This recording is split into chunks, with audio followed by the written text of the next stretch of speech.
Welcome to the GameChanger 00100 show. I am your host, GameChanger.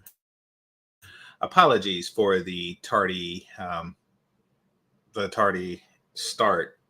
I woke up early, did the video or set up the video. Then I went back to sleep and slept longer than I should have. But I am here now, and let's get started. So, seeing a title that said something like 40 plus women, why are so many Black women single and what to do about it? You know, the same old routine. I wanted to see because this one said something about them being 40 plus in a thumbnail. And I wanted to see if they actually got it. Now, these women are closer to 50 than they are 40. You know, I think one of them is actually over 50. But I wanted to see if they actually got it. Because one of two things happens at that age for Black women. They either get set in their ways and they can't stop blaming Black men for the things that they did, or they actually realize that they have wasted the entirety of their adulthood on the lives of other women over 40 in their past. So I want to see which one of these things happened. And let's just say I got my answer. Yeah, that's the best way to put it. I got my answer. But before we do that, since we are talking about people of a certain age, I got an interesting short of the day for you. So let's start right there. Okay, give me one moment. A tornado flew around my room. Ah, crap.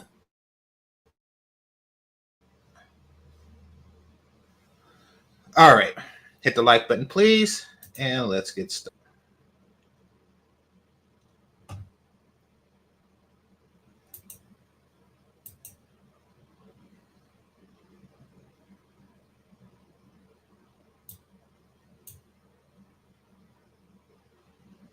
All right, one moment.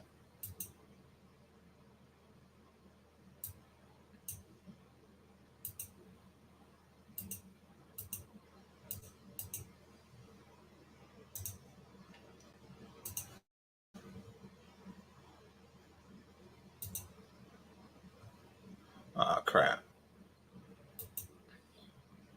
Okay, so this guy, let's take a look at the before.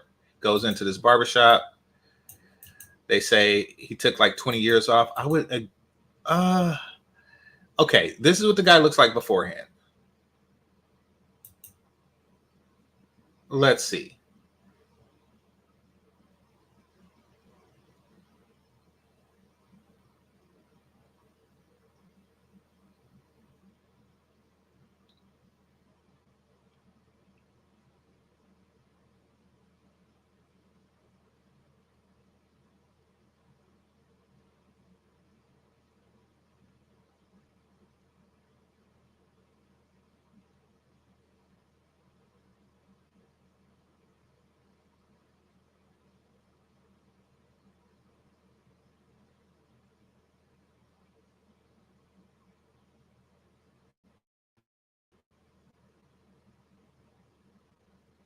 Yeah, a lot younger. A lot younger. It does make a difference.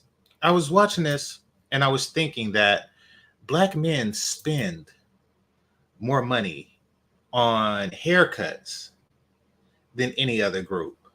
Now, I know that we have significantly different hair texture and stuff like that, but that doesn't really make up for 4 times the cost. And this isn't me, trying to, dig into barbershops bags, but just observation. It costs a lot more. I don't know how non-Black barbers live,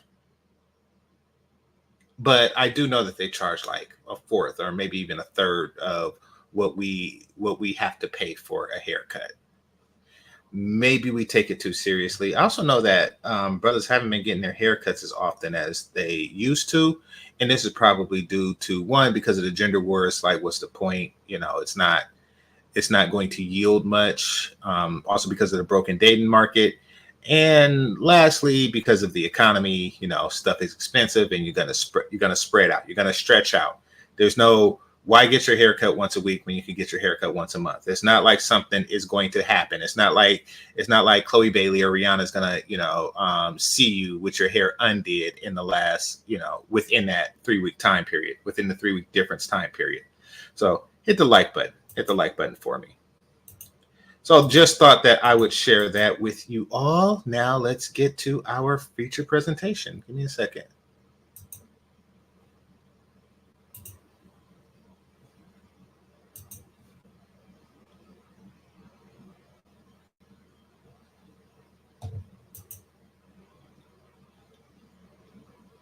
Okay, so both of these women are over 40. I think the one on the left is significantly over 40.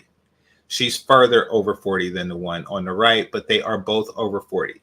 They're both divorced, and they both have something to say about modern relationships. And they're teaching women and men how to get married. So let's have a listen. Fair use, people. Fair use. Today we're going to talk to the mature crowd. The mature crowd being people like me, over 40, approaching 50. So today, y'all, we got Marshawn. She is a shift strategist, y'all. Today we are literally going to dive into what it means to date in your 40s, 50s, 60s, even 70s. So welcome to the show, Marshawn. Please introduce yourself. Hello, thank you so much for having me, Vee. I'm super excited to be here. Okay, so as Vee said, I am Marshawn Olanio. I am a shift relationship strategist. I am the co-founder of Marshawn Olanio Consulting, where I work with and serve Black women over 40 to help them to really own who they are, own their worth. And all of this work that we do together helps them to build their self-esteem, their self-confidence, as well as speaking softer to themselves. The most important relationship that we... Yeah, because Black women have a self-esteem issue.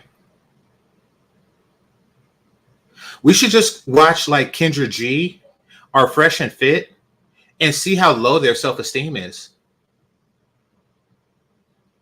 When you see that 200-pound, overweight woman twerking, it's because her self-esteem is so low. Their self-esteem is so low. It's so bad. Their self-esteem. Those women who say, I only mess with guys that are 6'5", their self-esteem is low. That's what they have to work on. Now, part of what she's saying is true. They do have low self-esteem, and what we see is actually a facade that they have created to mask their low self-esteem. But that's not what she means. She actually thinks that they have low self-esteem.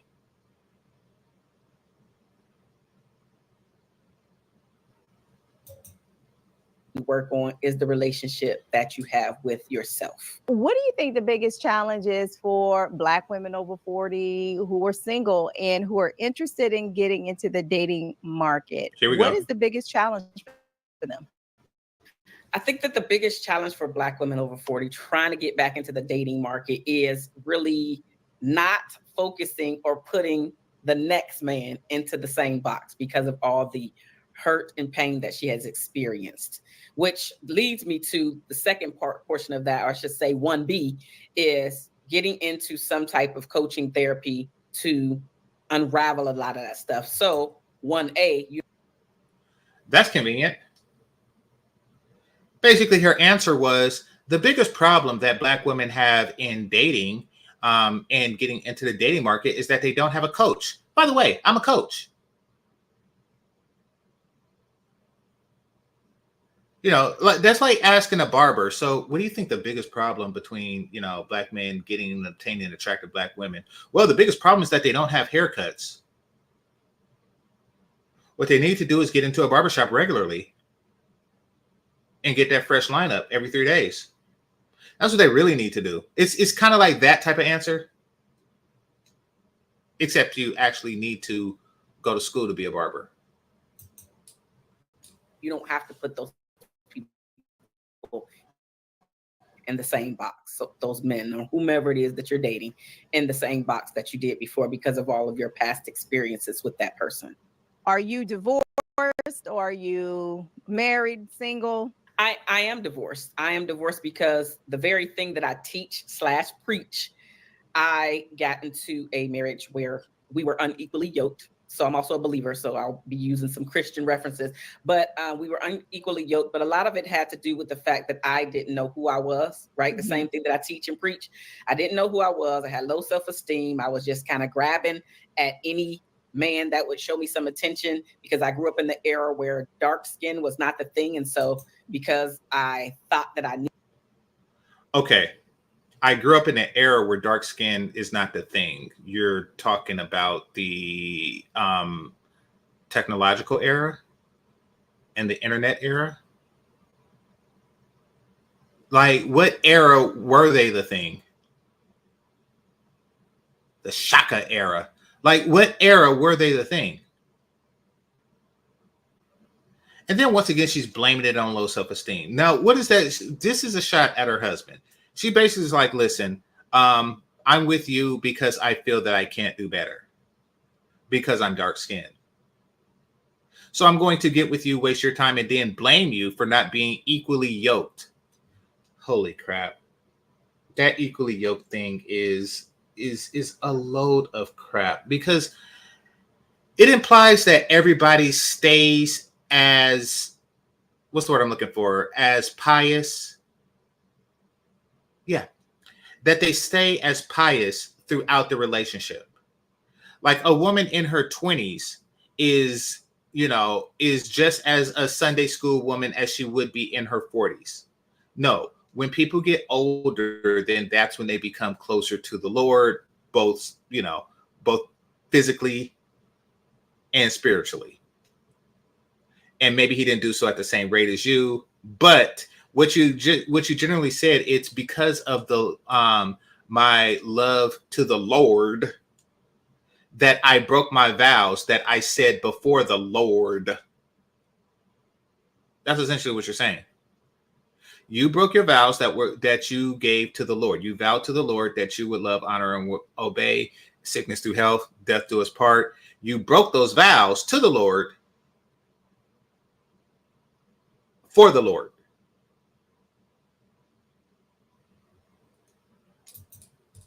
Needed to just grab a hold and put out, as they say. Back in the day, they used to say put out. I used to think that giving my body was the way to attract and keep a man, and not realizing that it had so many more layers to that. But you're talking about your husband. Why is she talking like she just put out and she regretted? He did marry you. Yeah, you put out, but he did marry you. And now you're looking back like, yeah, I shouldn't have gave him any. She didn't say I shouldn't have wasted his time through marriage. Oh, no. I shouldn't have gave him any. Which means that they had like a marriage that didn't have that SEXXX. It didn't have that. Because she feels like he was unworthy. And the only reason why she was with him because she was dark skinned. Maybe the reason why men aren't attracted to dark skinned women as much as you would like for them to be is because y'all do and act like that. If every person you talk to has had an experience like that, like the one he had with you, then you're going to develop a reputation and people are not going to be attracted to that reputation. I just needed to be more selective. So in that, I am being more selective so I don't have to repeat the same behaviors. And I know somebody is like, well, how's she trying to teach me and she's not? Okay, I had to pause for a second because it's buffering. Notice that they have two different skin complexions. And she's like, yeah, okay. Okay, I sympathize with you. I understand. But there are so many more experiences. And if I can help you not go down the road that I have fulfilled my God-given purpose, because I didn't. If having a marriage, if having a husband is the road you went down, notice that her mistake is the marriage. The way she's telling the story, the mistake that she made is the marriage. It's not the divorce. She should have did that because they were unequally yoked. No, the mistake that she made is the marriage. So basically, she's telling young dark-skinned girls without even knowing what they look like, yeah, you should be more confident. Because if you're confident, then men will confuse that confidence with value and substance and actually marry you. Because black men are stupid, is what she'd have you believe. But if that's the case, why aren't you remarried? Just saying. Receive any of this stuff. Like people in my generation and even older, right? We had to go out here and knock our heads. And so if you're coming behind me, maybe you don't have to knock your head by just taking the information and doing different, i.e. better than I did. So you don't have to be a part of the statistics. Well, we're in the same boat. So, and I look, You're not in the same boat. Fully. I'm divorced. Okay. You're not in the same boat. If you were in the same boat, then everything she said about dark-skinned girls not being in is false. So that's the beginning and the end of it. Like if there was segregation, how would a light-skinned woman and a dark-skinned woman be in the same boat? I mean, it's because you both are black women and y'all were both raised in a culture that has no clue how to seduce and sustain a relationship. But she thinks that she's in that boat for a different reason. So you being in that boat completely negates what she was talking about. Like, oh, yes, it was dark skin, low self-esteem that led me into this, dire past. They're the reason why I look like Louise Jefferson. Like, well, okay, let's explore that. Then why is she in that same boat? I was married for about 12 years and we got divorced over 10 years ago. And I help people with either going through a divorce. That was what my first book was about. Right. So, yeah, there's other, like you said, there's other aspects of relationships. It's not all about you got to be married 51 years in order to teach people how to attract love and how to keep it. No, you can literally learn from our mistakes. Exactly. And I've made a lot. You can learn from a person's mistakes. According to her, her mistake was that she had low self-esteem and being dark-skinned, even though that was the thing that got her married. She's saying, don't do the thing that got me married. Do the thing that I do now that isn't working. And that is, having great baby hairs, offering to buy guys drinks or whatever crap she does. Of mistakes myself in my marriage. And then, I struggled. I know you probably don't notice, but I struggled when I got divorced and I went on a few hundred dates with a couple of hundred men. I met a lot of men. And I told this lady that, right. And when I had a speaking engagement a couple of weeks ago at the National Women's Police Conference. And she was a speaker too, girl. And I told her, a little bit about that. She thought I slept with all two. I was like, girl, my coochie would be tired. I didn't sleep with the men like that. Are you tripping? I said, and then she went in to tell me her story where she had become very, promiscuous in her life. And I guess she assumed that about me and then I realized that other people assume that about me as well. Like, girl, no. If anything, I remember at the end of dates, I was shaking hands. Imagine me shaking a damn hand at the. Okay, both methods aren't going to lead women like this anywhere because they're trash. You went on 200 dates shaking hands. You're a trash human being. And the other policewoman, she went on several dates and, she shook a little bit more than their hand. Yeah, ha. But all in all, it's like neither of these techniques are going to work. You have to have substance outside of what's between your legs. You're hoping that the desire for what's between your legs will yield the relationships. She's hoping that for the receiving of what's between her legs will receive a relationship. Either way, you know, the proof is in the pudding. Yeah. Ha. You actually have to have substance outside of that. And y'all don't have any because y'all have long become set in your ways and completely diminished value. You know, don't get me wrong, the one on the left looks decent for whatever age she is. But what's the point other than what's between your legs? Like, what do you have to offer? Long term, what do you have to offer? All you can give is access to that good for the next 20 years or so. And it's a sinking ship. It's a sinking ship. It's going to get worse and worse. You're going to have more and more gray pubes and stuff. It's going to get wrinklier and saggier by each passing millisecond.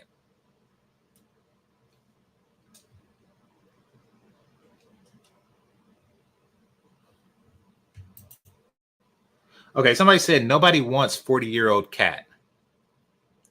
A person that can't get 20-year-old cat does, or a 30-year-old cat. And she says she's pushing 50, so she's in her late 40s. But no, nobody else wants it. Nobody else wants it. It is a last choice. Well, it's a last choice other than the, 60-year-old cat. I mean, but it is not the preferred choice.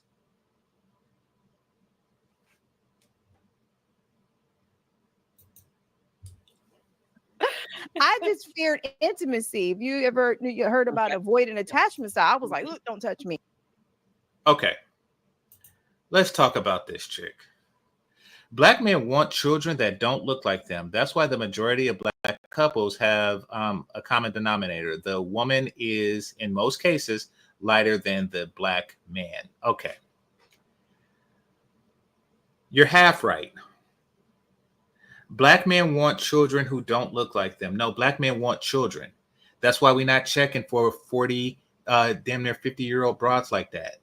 We're not. We want children. We want children. We want children. The fact that y'all wait to, y'all geriatric years to start taking relationships seriously makes it impossible to have those with you. Literally impossible. I remember getting mad at somebody because he tried to hold my hand on the date. I just remember all of that. So yes, you can legit learn from people who've been down this road. You ain't got to be married at 25 years to teach people about how to have connection. My parents have been married almost 52 years. So I am blessed having seen and continue to see a healthy marriage by the grace of. Oh, by the way, she's mixed. And her parents have been married for, what did she say, 50-something years? Yeah. I think it's more than having children that don't look like them. God, thank you, God. But hey, the wheels fell where they may fall. Hey, it happens. Right. Yep. So it happens. Well, then let's talk about our dating experiences, okay? Because we out here trying to or have gone on dates. No, she hasn't. The woman on the right hasn't really went on dates like that. She hasn't. It's much harder for her to get, and this isn't because it's dark skin, it's because of all the crap that's around the skin. It's a lot, it's a lot harder for her to get regular dates.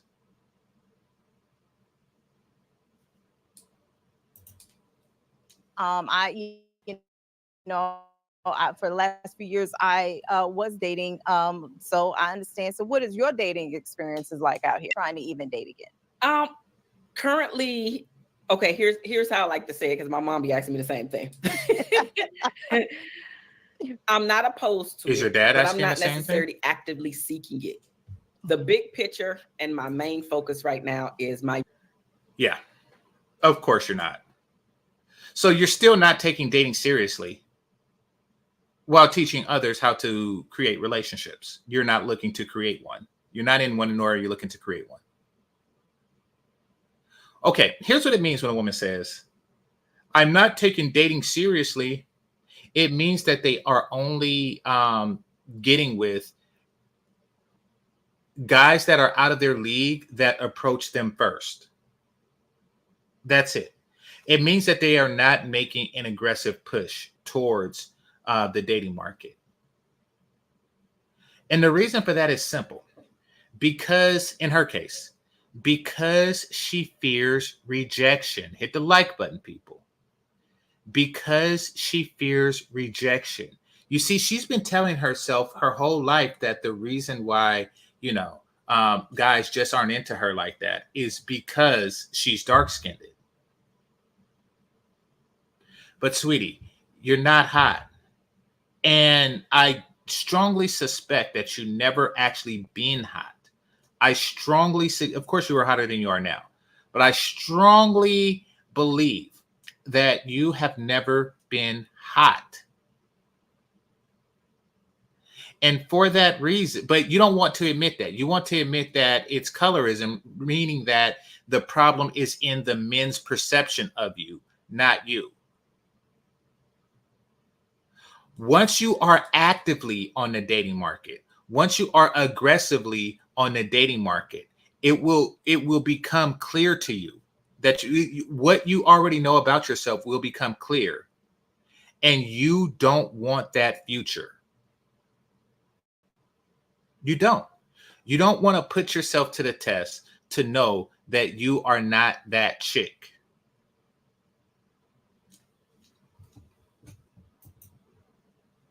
Young daughter. I have oh, she's going to be 8 Friday. So I have an 8-year-old. Oh my gosh. She must have been your last egg. She must have been your last egg. Even 8 years ago, how did they pull a baby out of that old cooter? Like, dang. Just dang.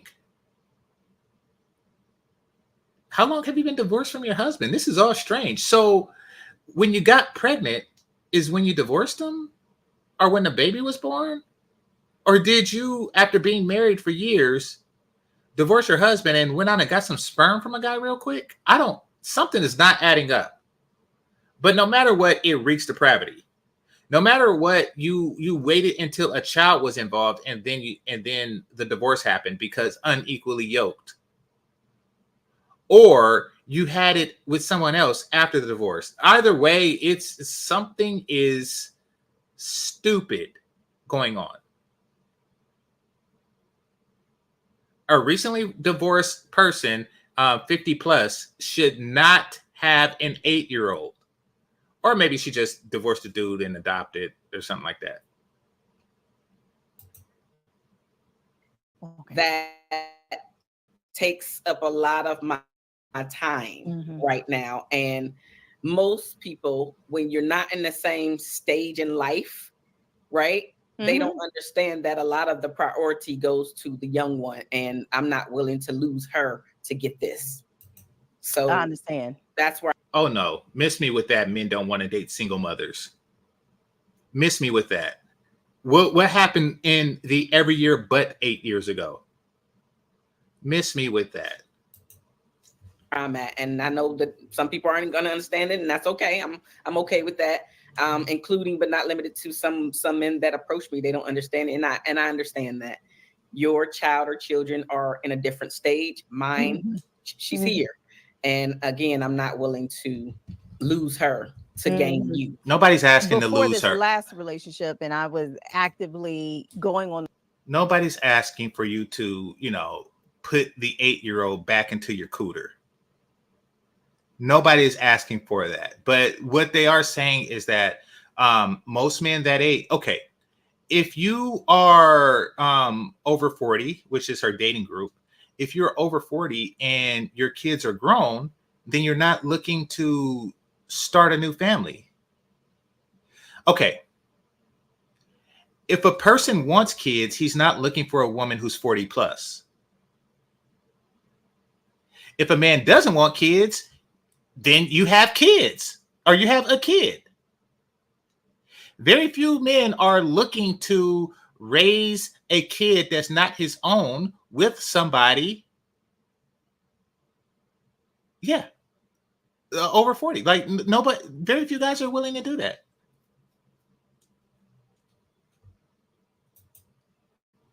Those dates. And I did date a couple, you know, on a regular basis, I should say. And one guy, we had great chemistry, right? We had great chemistry, great sexual chemistry. Ooh, my kids listen. We had great Bible study chemistry. And, you know, we would hold hands and walk through the park. Your kids don't care.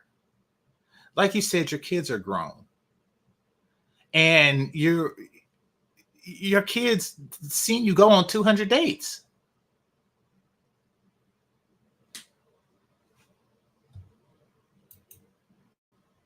You know, but he had young kids.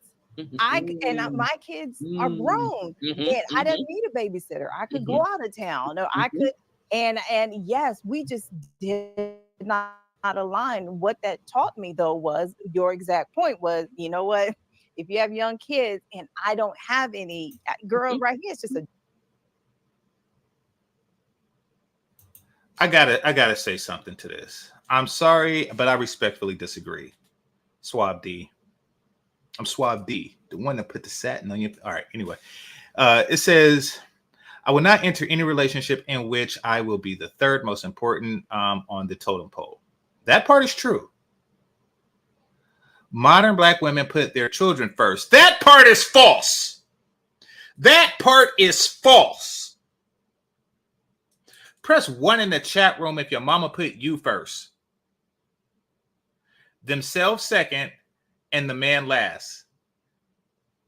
Fellas, press 1 in the chat room if your mama put you first.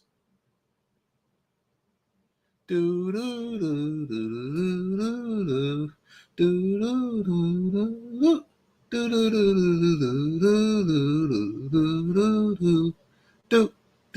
do do do. All right, there's no ones. Why? Because they do not put their children first. They put themselves first, second, and third. And then they put the sisterhood fourth. And then they put their children. It's like first rule of Fight Club, you know, is first rule of Fight Club is to don't talk about Fight Club. Second rule of Fight Club is don't talk about Fight Club. Like they put themselves first. The only reason why they had you was because it was in their financial best interest to do so. I repeat, the only reason why they had you was because it was in their financial best interest to do so, whether it be through child support, whether it be through welfare, you know, whether it be through any means, it was in their best interest to do so. Also, another reason why they did it is because they get more attention from the world. You know, the attention that every woman gets when she first has a kid until that kid turns about 4 and everybody wants to pinch the cheeks. So they come over to visit her house and pinch my cheeks. That is but it's like, okay, now that you're in my house, let's have this dinner party. No, they put themselves first. You said put themselves second. When have you ever known a B-dub to put herself second to anything? Anything. If she put the children first, then she would make sure that they had a freaking father. You know, I mean, but she put herself first. She put her own desire to be single and go out and date 200 guys over the children's best interest. That's what a divorce is. The only person that benefits in a divorce is the woman. So why do Black women have so many divorces? It's because they benefit from it. When they wake up one morning and say, oh, I'm not happy. I will be happy if my children didn't have an in-house father. Yeah, I once again, Swab D. Love the name, but I must respectfully with all due respect, disagree with that. I rarely see Black women put children first. I rarely see them get or do anything for their children. I never see them sacrifice. I agree. That is the point of your statement, and that is a strong point. You know, I did go into the ancillary point too deep, but and that's because I feel passionate about that. But no, the truth of the matter is, you're not going to be first or second in her life.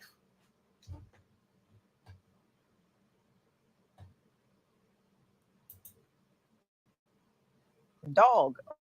Okay, if you can see this fool walking around, I just got a dog, so what I'm gonna do with somebody who got a 5-year-old kid? Girl, his kid is the same age as my grandson. And I was like, this ain't gonna work for me. Yeah. I dig it. When we talk about women, Black women, because I do this, I've done this presentation. There are more challenges for Black women when it comes to dating, because I did this whole presentation of love and money. Also, my other presentation where I talk about ladies leave your dick at home, the masculine energy, and the numbers don't support, okay, every Black woman to get a Black man. Yes, is because we're educated. Black women are on the rise when it comes. Here we go. We heard all this before. The reason why we're single is because, we're so educated and we're on the rise. They like to make it seem like, Black women are all CEOs. Even though they're the brokest ethno-gender group there is. I think maybe like Mexicans may be a little bit lower, but that's because they have the sense to become housewives. So you have to factor in all the ones with zero income because they are smart enough to become housewives. But outside of that, they're the brokest group. They are the brokest group. Hit the like button. But they say, oh, yes, we're leading in education. Listen, the education bubble has bursted. It has bursted a long time ago. You see, these bras are in their 40s, maybe 50s, so the one on the right. So they are, and I was there. I was there in the 80s where education was just like the key to success. The line between haves and have-nots, as they taught you in the 80s, and it was true back then, was a college degree. If you had one, then you are a have. If you don't have one, then you are a have-not. That was the end-all, be-all. That's what we were told. And at the time, they didn't lie. It was true at that time. It was true at that time when everybody wasn't getting them. But then the job market became saturated with people with degrees. Now, fortunately, she's of an age to where she got a degree before, that kicked in. But nevertheless, it's not the same oomph that it was in the 80s. Nowhere near. Only 10% of the kids that spoke Latin in the 3rd grade, really went to college like that back in the 80s. Now it's so easy, a single mother can do it. And keep in mind that we're talking about now college is the whole thing it's a completely different institution now. It's a completely different institution now. When I went, we didn't have spell check. Well, we did, but it was very, very new, and it was very, very rudimentary, and it was very, very there was no grammar check still. Not everybody had computers, so college was a lot harder. And on the syllabus, it would say stuff like, I don't know, 3.5 pages typed, 2 pages written. Yes, we used to actually write papers with pencil and pad. Oh, and do you think we had Google? You think we had Google? If you was lucky, you had an Encyclopedia Britannica. If you were lucky. You think we had Google? So basically, what takes a modern student 30 minutes to do would take us about 2 weeks to do. But the syllabus doesn't change. If during the semester a teacher was to say, I want you to complete 3 to 5 papers, that hasn't changed. They still only have to do 3 to 5 papers. The only difference is those 3 to 5 papers take 30 minutes and almost everybody get an A because the computer automatically checks the grammar and the spelling. It's like, how do you go wrong with that? By the way, I can't spell. Yeah, and I don't even want to think about modern times with like Chat GPT and you can hire some Indian kid to do it for you. Like, I don't even want to think about all that. So yes, like it's the market, the job market is flooded with Chat GPT degrees, and Black women are walking around with their tits out like I got a degree. It's like, are you kidding me? It doesn't have the same oomph. It doesn't have the same oomph that it does because you wasn't sitting down with a pen and paper, and every time you made a mistake on a pen, you had to scratch it out. And if you scratched out too many times, you had to rewrite the whole page. It doesn't have the same oomph anymore. A lot more people have them right now, which means that, when there is like, okay, we need a teacher's assistant, low pay job, must have a college degree. And then like 100 people in the neighborhood applies for that one teacher assistant job, and y'all walking around broke, like, and the other 99 walks around broker, like, oh, I wonder, I have a degree. You can only white out so many times. You know that. If you're old enough, you can't just have like a bunch of whiteouts and turn it into a profession and think that's not going to affect your grade. Come on now. No, you had to rewrite it. And if you're like me, and fortunately I had the gift of numbers. I did not have the gift of letters. When Sesame Street came on and they was like, today's show was brought to you by the letter A, the letter G, and the number T. And I'm like, ooh, the number. I didn't care about the letters. That's just, I guess that's an engineering in the making. But so yeah, spelling was hard. Listen, it's a whole different caliber. They are stunting on nothing. And they have been doing it for quite some time, because without this whole degree thing, they are in last place in everything.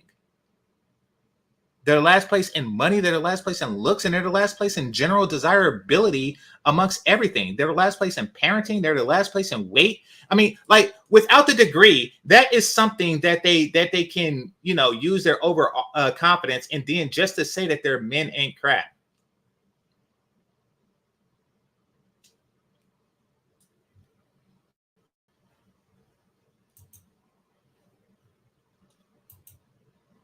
Comes to education, we're leading, we're doing the darn thing. Our Black men, unfortunately, you are not doing a darn thing.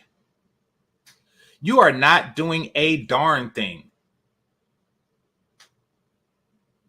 And I think that she says she was a cop, or else why else would she speak at a policewoman's event?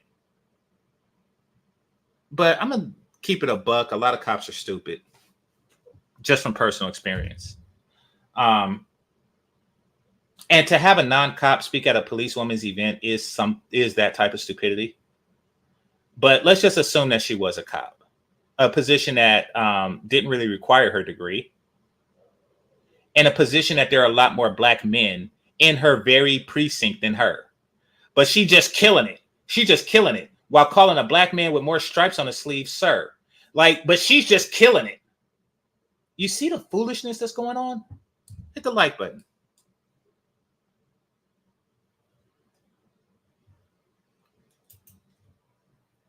And I'm going to say this as a mother to 3 Black sons and 2 Black grandsons and an auntie to 2 Black young men. Our Black men are not growing at the same level, and the same speed that we are. So we have more. Y'all hear this, right?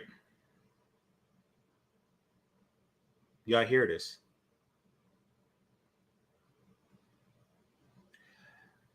Okay. I am not growing at the same speed as a 4-year-old. You see, let's take her analogy, right? And put it into human beings' growth. If a 4-year-old was to come up to an adult and say, yes, you're not growing at the same rate as me, and they're saying it as if they're taller, it's like, come on now. You're not learning at the same rate as me. That's because I already know, you little bastard. You snot-nosed little bastard. Like, that is ridiculous, you know, like,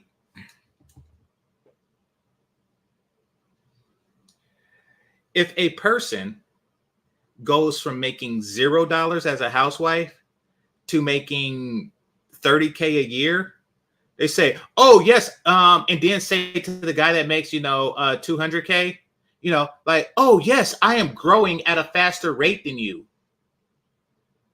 Somebody said you can tell that they're not into stats. No. Oh, no. Respectfully disagree with that. She is into stats. That's why she is manipulating the stats. That's why she is manipulating the stats. This is a manipulation. She knows she won't say the actual stats, and that is that they don't make shit. She's not going to say that. So she's going to word it carefully. Yes, we're growing. We're growing. Well, you're not growing hair. Yeah.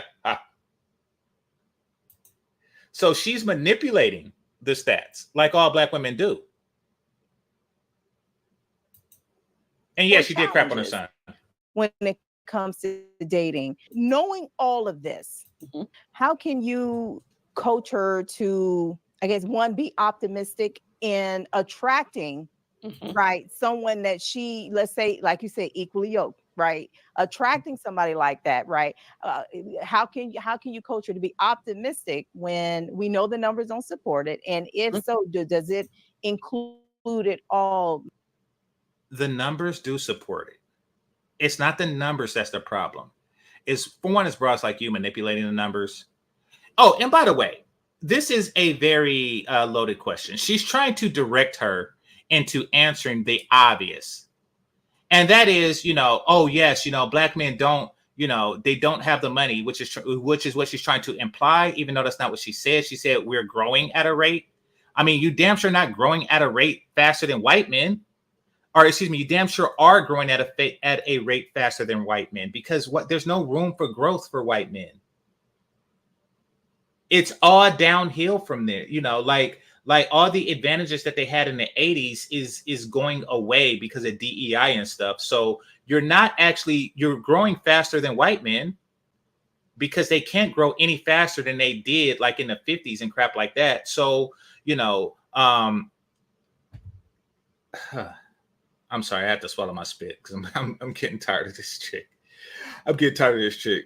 So you're really not going to another race to find a group of people that is growing faster. Like an Asian man will say, yes, my father was a doctor and I am a nurse practitioner. Like there isn't much room for growth. Exactly. Fetty Magazine said it perfectly. They're growing because they're just now catching up in a race that they ass shouldn't have been in the first place. You're stupid. You're stupid. This is not your race.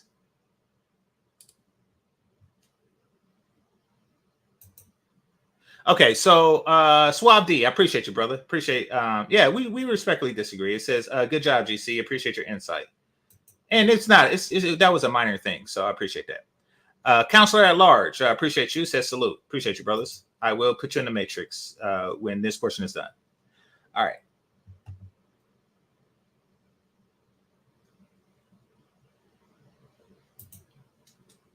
It says, if these sisters dissing their own sons, grandsons, and nephews, yeah, that's pretty much what they're doing. That's pretty much what they're doing. I mean, and she knows the truth. She just don't want to admit to the truth. And also the truth of the matter is that, a young Black woman does make significantly less than a black man in the age range that she's interested in. So like if she's 25, then she's probably interested in a guy that's 32. And statistically, she makes less than him. Black and all. But she's not 25. So here's the thing. And I'm going to give her 48. I'm going to guess her age and say 48, right? Here's the thing. Men and women both feel comfortable with people who are half their age plus 7. Half her age plus 7. So what does that mean? It means that if you are a guy that's her age, you would feel, if you are a 48-year-old guy, you would feel comfortable with a woman who is 33. 33 would be your comfort zone. Half your age, 24, plus 7. And that's a perfectly reasonable thing. However, oh, wait, I did that wrong. 31. However, half are with women, you have to do minus your age times 2. Or excuse me, minus 7, your age minus 7 times 2. Her age minus 7 is 41. Times 2 is 82 years old. The men in her comfort zone are 82 years old if they're alive. And that's why she's bitter. Maybe dating outside your race. Okay, so honestly, that's where I was going. Her being loaded question. Like she that was definitely, she was setting up for that answer. Like, oh, dating outside your race is the new bright idea, because black women never thought of that.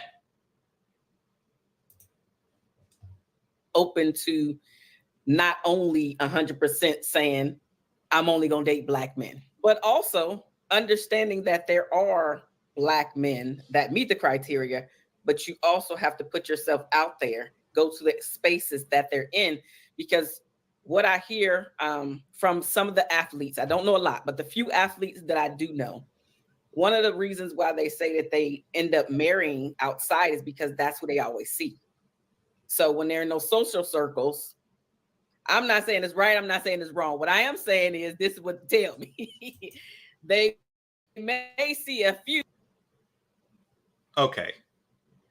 There isn't a place you can go. There isn't a place you can go for well-to-do black men. Come on now. And there really isn't a place you can go. Is there like a rich dude store that these bros think that they can go to?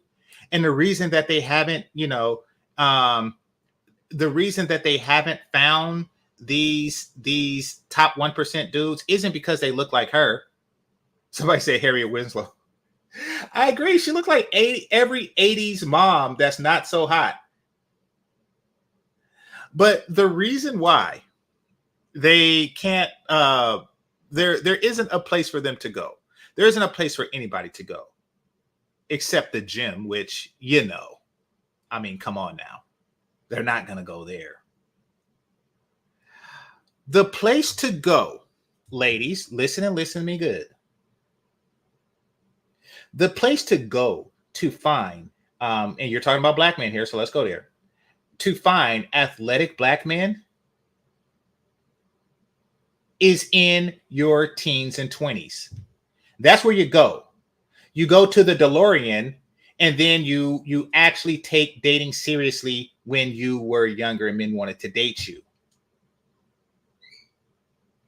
And also, it's not, the primary thing isn't that you're not in the places where they are. The primary thing is that they don't want to come to your places.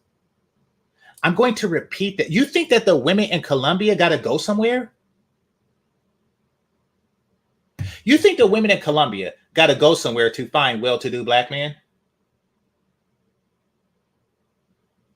Yes, they got to go to the beach with their bodies And that's it. Like, where do Colombian women have to go? Where do Brazilian women have to go? Where zoom to Thailand. Where did his wife have to go to be a kept woman? Like, where do these women that these passport bros are getting with, where do they have to go? They don't have to leave their country. They don't have to go far. They don't have to like, oh, there's a golf tournament in town. Let me just put on my slutty dress. They don't have to do that. The truth of the matter is that y'all milkshake is not bringing the boys to the yard. If it did, then they would come to you. That's the truth of the matter. That is how guys work. It's like, ooh, there's a bunch of women like, hey. These Ethiopian girls is having a party at such and such. Me and the fellas need to, check that out. Like, oh, bet, like, hey, if you got yellow fever, then you want to hit up this spot. Like, oh, for real? Okay, bet, like, hey, Becky Sorority is having a get down at the get down. You fellas want to come through? Oh, absolutely. Like, oh yeah, Keisha and them having a barbecue. Ha, nah. Like, you sure it's gonna be a bunch of weaves and single mom? Nah, I'm good. Like, come on. They all got their EBT at the same time, and they put in, for some punch and Hennessy. Nah, I'm good, man. I'm good. Who in the hell want to walk? Who wants to go to an event with a chick that look like this and another chick that look like that? That's yelling at you for trying to hold her hand. Who wants to deal with no crap like that? No, y'all reputation is not bringing the boys to the yard, and that is why y'all don't find yourselves in the same circles. Few sprinkles of Black women there, but the majority, event after event after event, don't look like us. So we have to figure out how to put ourselves in those spaces. Yeah. See, that's the thing. Everybody else the men are putting themselves in that space. You're trying to put yourself in a space where they don't want you. They don't want you in that space. I am a damn basketball player. I am superior to all other men in both height and skills. Why? What in the world? Why would I go to a place that you are? And you're a church broad.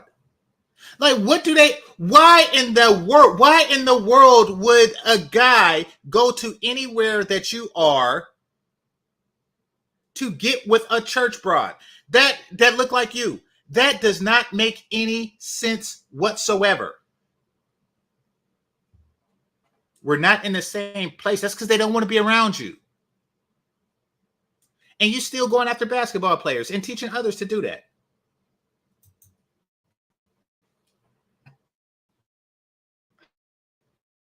Did you see the thing that came out? Was his name Deion Sanders? I don't know if it was posted today. It was on Twitter. One of my male friends has sent it to me today. Deion Sanders' son, I guess the some white cheerleader girl. What's her, or did I make that up? In Miss Alabama or something, girl, she popped him in his DM. Is her name Becky, or did I make that up? Is your name Ling Ling, or did I make that up? This type of crap is okay when you're a Black woman, I guess. Because everybody feels sorry for you and they take the insults. It's kind of like if a retarded person smacks you. Like, what do? What are you going to do? Fire on them? Like, a retarded person bumps into you. Like that's how the world sees them. Like, they're so far down that they pity them and they just take slight insults. Yeah, if a mentally challenged person bumps into you, you say, "Excuse me."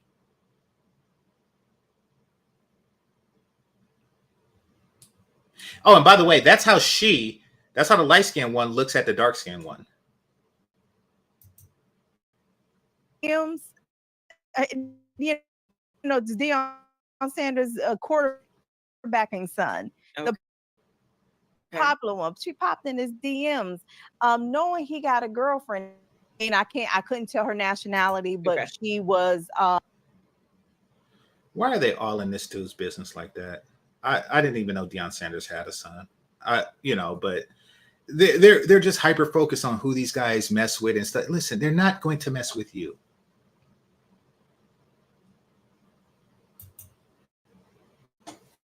Of color, okay. Cool. Of some color. I was like, but you're right. That's how they get in these spaces. They have more confidence that why would he not like me? I know that's one of the. They have more confidence as why would he not like me? Listen, you're the one who is not seriously dating. Yes, I'm dating, but I'm not serious. So you're talking about. So if there's a correlation between how and if a woman is willing to aggressively date, which you're not, and confidence, then one can conclude that you lack confidence while attempting to coach others on how to be more confident. The things that that's me meaning when I was dating, I don't care if I saw what I liked, I would approach. I wouldn't wait. I think that's another thing that harms us. Okay. She's lying somewhere.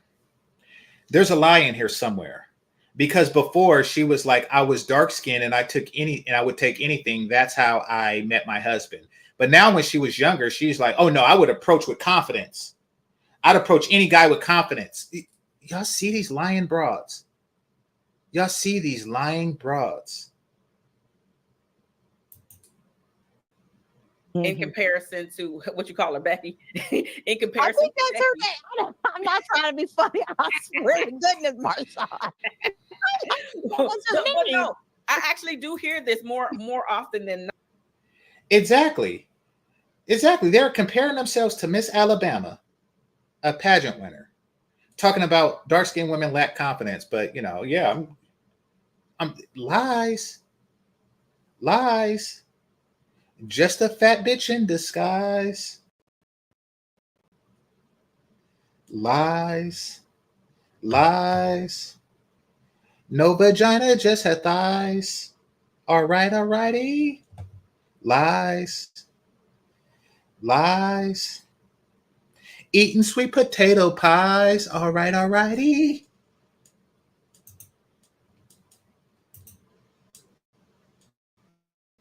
Not that they have a tendency to approach a lot more often, which significantly increases their chances of going out on a date when we are the wallflowers, because we have been taught that they're supposed to approach us all the time, etc., whatever. So there's some rewiring of the mindset and the belief. She just goes back and forth.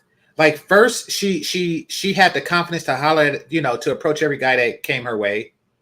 Now they're the wallflowers again. No, first she was like, I just married the first guy that gave me the time of day because I was dark skinned and I didn't have confidence. Then, when I was young, I approached, I stepped to all the guys because, I was so confident. And now we're the wallflowers.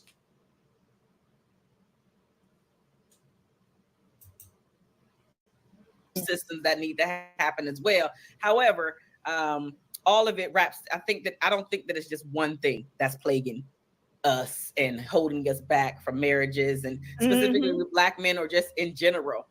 There are so many facets to this conversation. However, just as far as going back to your sons and athletes alike and Black men that have a tendency to marry outside, a lot of times we're not in those spaces. And then when they do see one or two of us in those spaces, it's not a lot going on up here. That's what I'll say. They have the look. Who is she talking about? The men or the women? I think she's talking about the women. So she's saying that when the women are in those spaces, they don't have a lot going on upstairs. So she's insulting Black women. And really, and I'm gonna be honest with you, the reason why she's insulting Black women now is not because she's not down with the sisterhood. It's because she has a thing against attractive women. Let's put it out there. She knows she's an ugly bitch.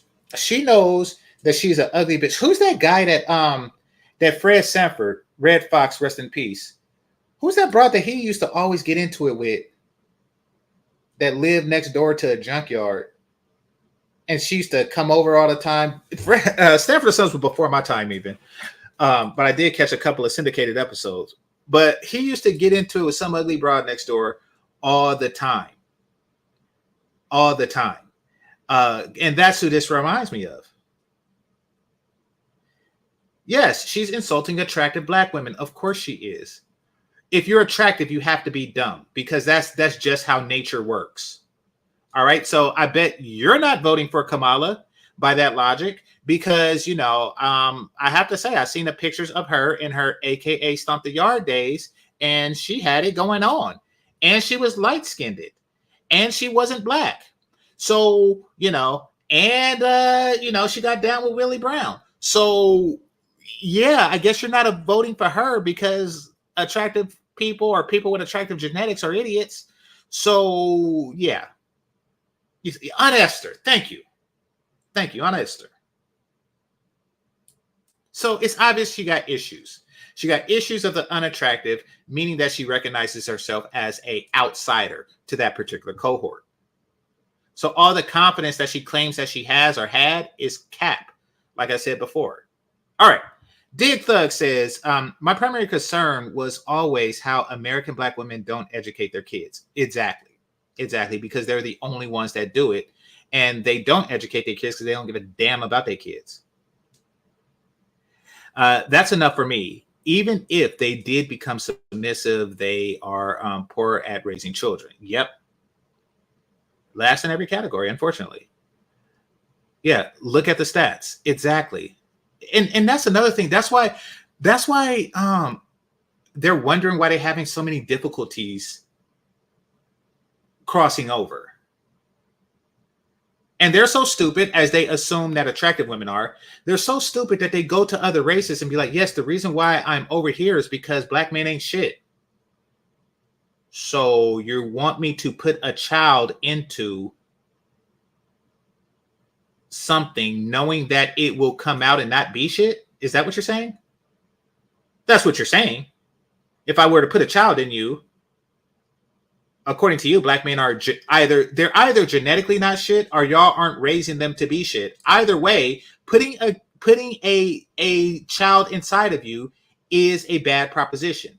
It's bad soil. But they don't understand that that's what they're selling. They're selling the prospect of having an underfunctioning son. And to men, we care about the futures of our sons. That is our legacy. But stupid. Thanks a lot, Big Thug. However, just as far as going back to your sons and athletes alike and black men that have a tendency to marry outside, a lot of times we're not in those spaces. And then when they do see one or two of us in those spaces, it's not a lot going on up here. That's what I'll say. They have the look, but then it's not a lot. And unfortunately, let's put this out there. I'd rather be with a complete and total idiot who's attractive than you. And that's what you don't want to hear. Part of being a man and part of being a smart man is that most people are stupider than you.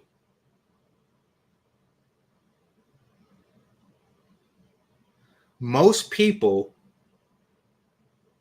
if you have an IQ above 100, what that means is that over half the population is stupider than you. And I have an IQ well over 100.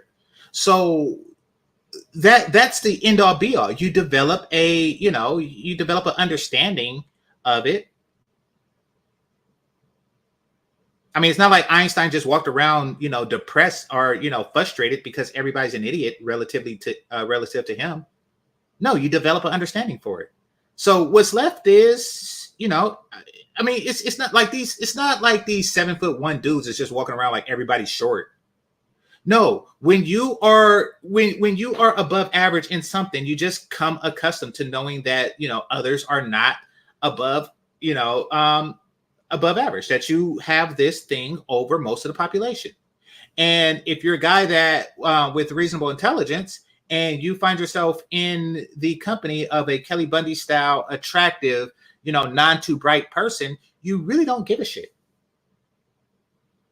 Because she is exceptional in a different way. She is prettier than you are handsome, but not you. Not you. You are not prettier than I am handsome. And you never were at any stage in your life ever. Maybe in a stage in my eye. Like got beat up a couple times, junior high. Caught a fade and lost. It happened to everybody. If they didn't, they lying. Maybe the day after I caught a fade and my face was all swole up and shit, that's probably when you were prettier than I am handsome. Other than that, short period of my life, you never were.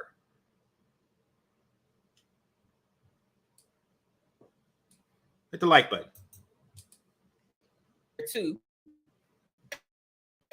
Becky could have the same, could be similarly shaped. That's what I'll say.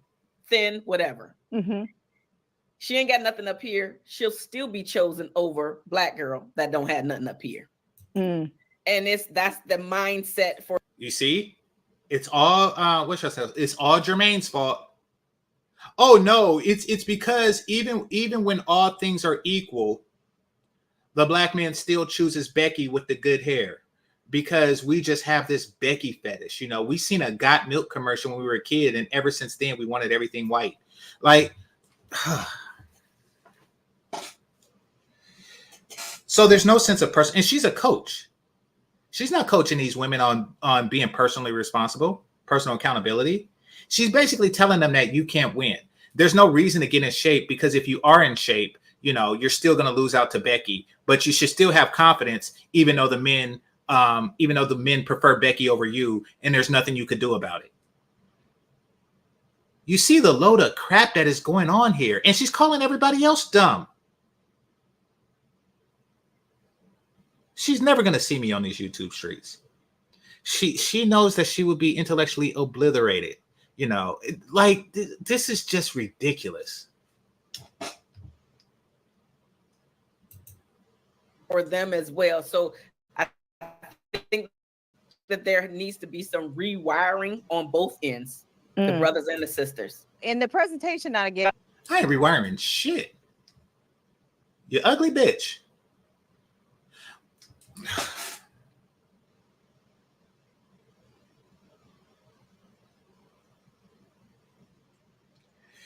She feels that because we don't give a significant dating, mating, relating advantage, that we should and what she's saying is probably true, but it's not for the reason that she thinks. It's not for the reason that she thinks. Your reputation precedes you. A black woman's ethnic reputation precedes her. It precedes her everywhere she goes, meaning that there is a belief amongst many men that she's going to come with a whole bunch of shit. A whole bunch of shit. She is more likely to come with a whole bunch of shit. And they shit on their own reputation each and every single opportunity they get. Hit the like button. Hit the like button, people. I'm spitting knowledge.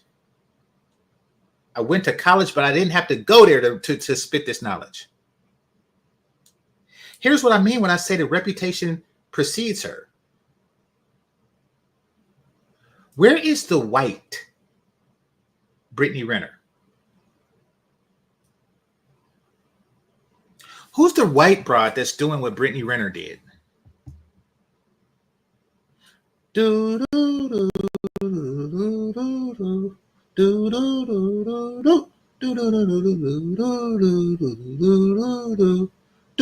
do do do do do. There you have it. Now, if white women are out dating basketball players, oh, by the way, if you're new here, subscribe. But those of you who are not new here, know that I am a nerd and I don't watch basketball like that, nor have I ever did.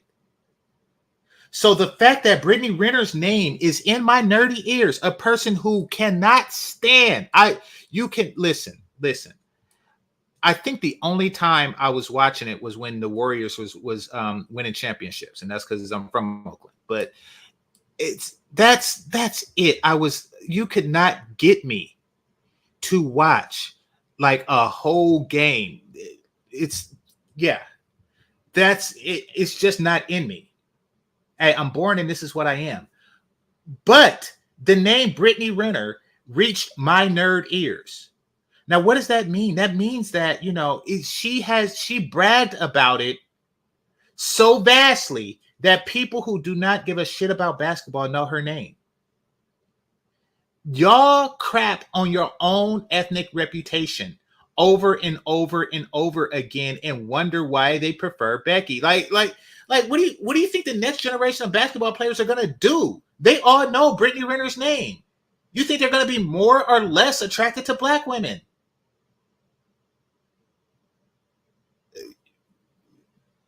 She didn't. I mean, listen. Is there white women that got their money? Somebody said, even Brie Olsen. I don't know who that is, and it's right that I don't know who she is because she just got her money and ran. I guess she got a lot more going on upstairs.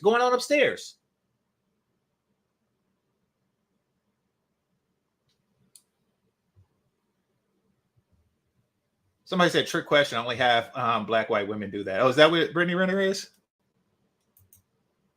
I'll tell you that one statistic said that the more educated a black man becomes, he is 3 times more likely to date somebody who does not look like us. What is it about education? But I really fully believe, like you said, it's this circles that they're in, right? I fully believe that. I do not believe that one is better than the other. Absolutely not. I fully believe it's just a circle.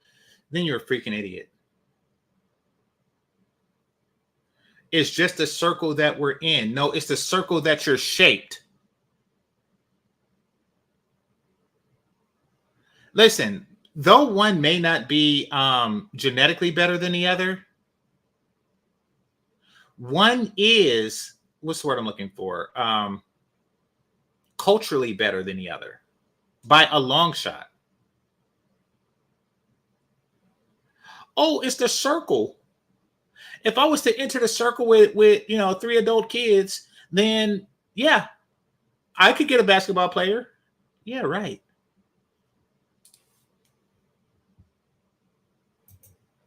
Circles that they're in, and white, black, Puerto Rican, Asian, Mexican, I don't care. Go for what you want, right? Right. We, like you said, we have to put our face in these spaces. We can't get mad at these ladies doing that. If they doing that, then hell, go for it. I have been out on dates. I agree with you fully. And people may not like this, but I fully support black women dating outside your race. You think? If you were looking for the man who has a doctorate degree because you are pulling in $400,000 or $500,000 a year, the numbers don't. Oh gosh. This bitch just tried to normalize $500,000 a year. Because, yeah, the world is just full of black women that are making $500,000 a year. That's just common. It's so common that she needs to talk to the black women. Hey, for all of you black women who are making $500,000 a year, you might want to date a white guy. Shut the fuck up. $500,000 a year is less than 1% of the population. It's less than 1% of the everybody population. It's less than 1% of the American population is what I mean. That makes that amount. That is retarded. And black women are the least likely to make $500,000 a year. And if she is, she's so damn old that nobody gives a shit. And then it's like, yeah, well, I make $500,000 a year. So, the reason why I'm messing with a white guy is because I need a guy that makes more money than I do. Like, what about what he needs? If you look like shit, it doesn't really matter what your income is. Okay, I got a question. In Trump's family, who married a bitch that made $500,000 a year? Okay. The only exception is if she makes the money in a way that attracts men, meaning that she was able to monetize her feminine value. For example, Megan Good. I don't know if she works every year, but I'm pretty sure that she makes over $500K on a good year. So, but it's because of her looks, it's because of her personality, it's because of her brand, that she spent ever since Eve's Bayou developing, and the first Friday when she was like, man, I hate him. Like, she's been developing this brand for quite some time. This sweetheart that looks like a goddess with the cheekbones and the lips and stuff. But he's into her, and I'm talking about Jonathan Majors. He's into her for the cheeks and lips and crap.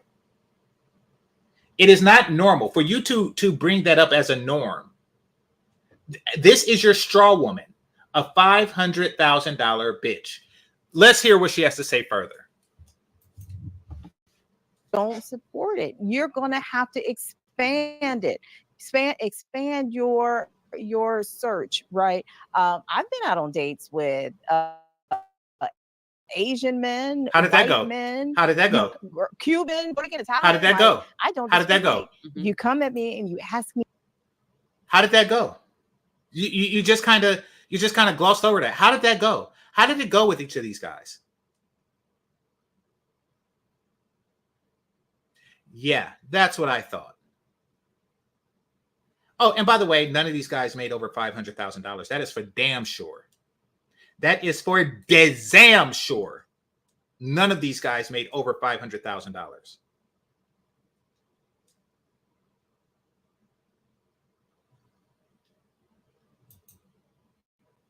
Me out in a polite way. And there's a connection like, oh, you know what? I will go out with you, right? I'm not saying work at McDonald's, girl, and be like, there are a set of standards. Come on now. I got a set of standards. Like, don't be anybody off the street now. Right. Understood. You are anybody off the streets. You're a divorced single mom of 3. And for all we know, it could be like 6 or 10. I mean, you just said I have 3 boys. We don't know how many girls you have. If you have any. You are a grandma.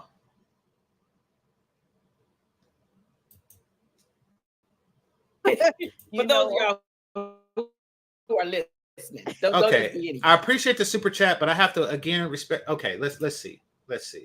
Because maybe I didn't read the whole thing. So it says, and why are you bragging about their education and income? They don't have an income. They don't have an income to brag about. They have the illusion. That's why they create these straw scenarios where women make $500K, where black women are making $500K. They're trying to make it seem normal. Like this is a normal circumstance. That's not a normal circumstance. That is an outlier situation. And even those, there's somebody like Bria Miles who was smart enough to get married because she's not you, and she stayed that way. If the children are testing low, yeah. It's not a flex. It actually means that they're useless. Yeah, I mean, they don't understand. And these are women who are trying to coach. They don't understand they're used to men and children. They only see the world through their own benefit. I make 500K. Like, no, you don't. See, what this is doing is, and this is why stuff like this is so damaging when young women hear it, because young women are trying to position themselves to one day making 500,000 a year just so they could say, I want. So they're not going to take mating, dating, and relating seriously until they reach that 500K mark. And I hate to tell you, ladies, you're not going to reach it. You're not going to reach it ever. Trust me. I know that you think you are because you're 20 and you like, I'm about my bag. I drive both Lyft and Uber. So once I start making 500K, I'm going to listen, you're not going to make it. You're just going to, wait to date until you look like this bitch here. And then say, okay, I'm never going to make 500K. So I'm going to go onto the dating market seriously. You fucked up. Listening to these broads will have you completely damaged as they are. They're just trying to find something to do.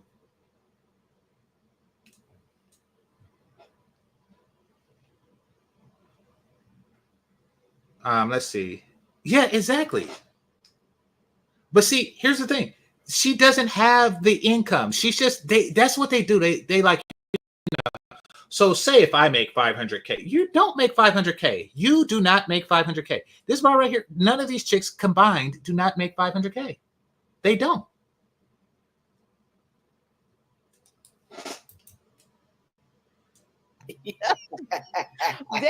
Date to your standards. Like, I'm not saying your preferences. Oh, he can't be 6'9", bald headed, bearded. And I'd be like, girl. Yes. Oh, right. What are the odds of that?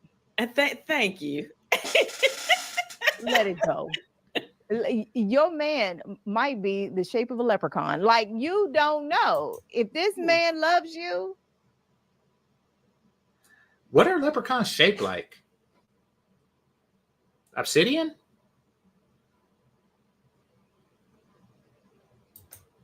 I'm just saying like that though. Yo, I hope my man like that. Right, you're gonna mess around and that's who you're gonna attract, the leprechaun. I'm like, girl, he came to my. Oh, wait a minute. She said something interesting. Hold on.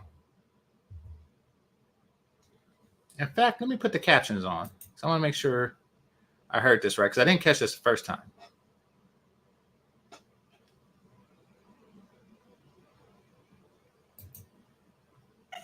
Let it go.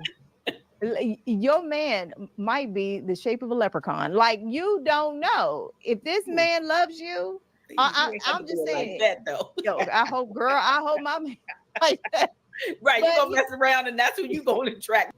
Okay. So she's saying that I hope my man isn't like that. And she said, you're going to mess around and that's what you're going to attract. Now, in the chat room, in fact, earlier, she claimed that she already has a man. I repeat, in the chat room, she claimed that she already has a man while saying, I hope my man isn't like that. Well, is he or isn't he? You already have him. So there's a couple of things that could be going on here. One, that she don't have a man and she's lying, but she's just saying that for internet credence or credibility in her field as a relationship expert. Or two, she has a man that's extremely not serious. Now, I'm going to describe for a second what an extremely not serious relationship is. Extremely not serious relationships are relationships that are primarily online, but sometimes they're local. This is a person that you talk to online, and maybe you let them hit it from time to time when you get flown in or they fly in. These are extremely non-serious relationships, and the moment she finds somebody, that is local and fits the criteria, that's not shaped like a leprechaun, then she is going to be out of it. She's going to get that call saying, yeah, I just can't do this long distance thing that she's been doing for 5 hours or 5 years. He has been the go-between. He has been the, what's that called? Transitional guy. He's been the transitional guy for a long time. It's just that it's taken her a long time to transition.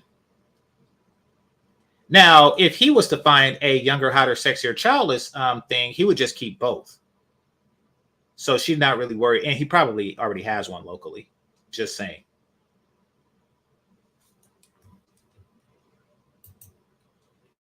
I'm like, girl, he came to my mid-thigh.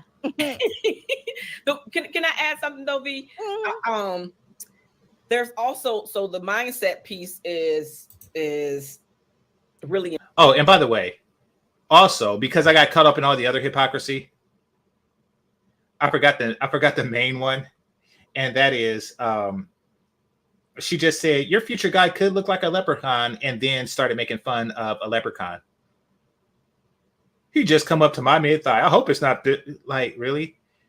You're telling women to adjust their standards while shitting on what you suggest that they adjust their standards to.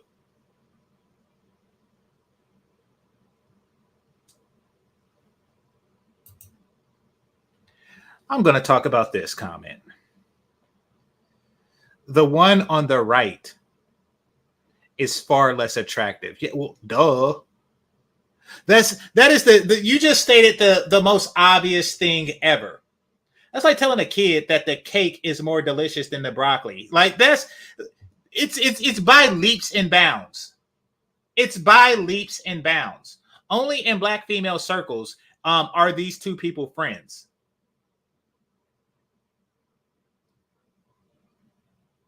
Because back in the day, you didn't really see Cameron Diaz kicking it with Roseanne like that.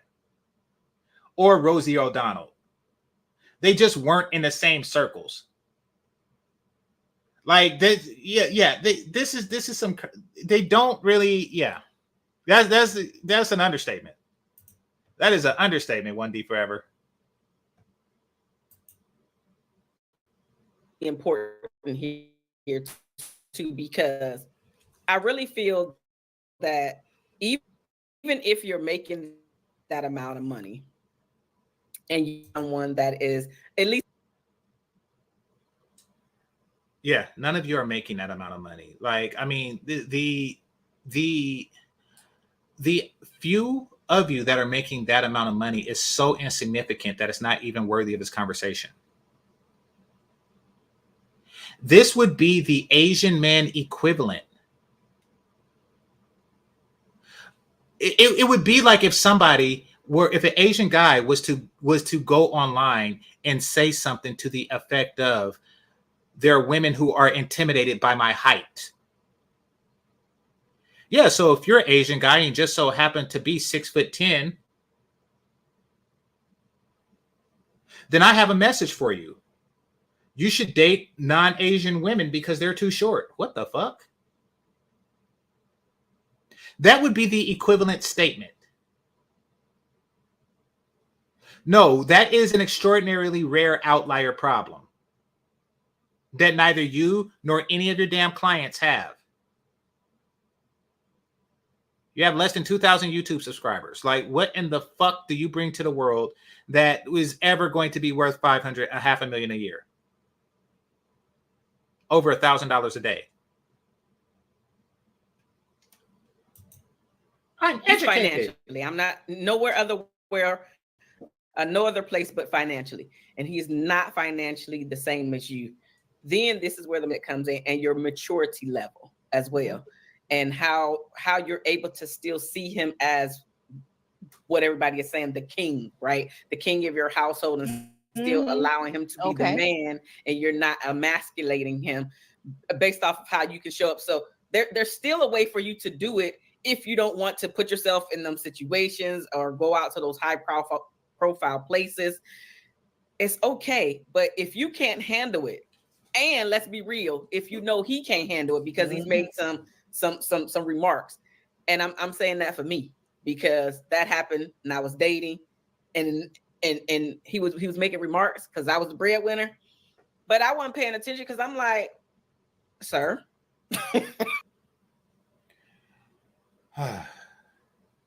Of course, you're the breadwinner. You're not the head winner. And you're damn sure not the face winner. Of course, you was the breadwinner. Like, in what other way could you possibly win? And by the way, you wasn't making 500K. That's for damn sure. You was possibly making like 5K.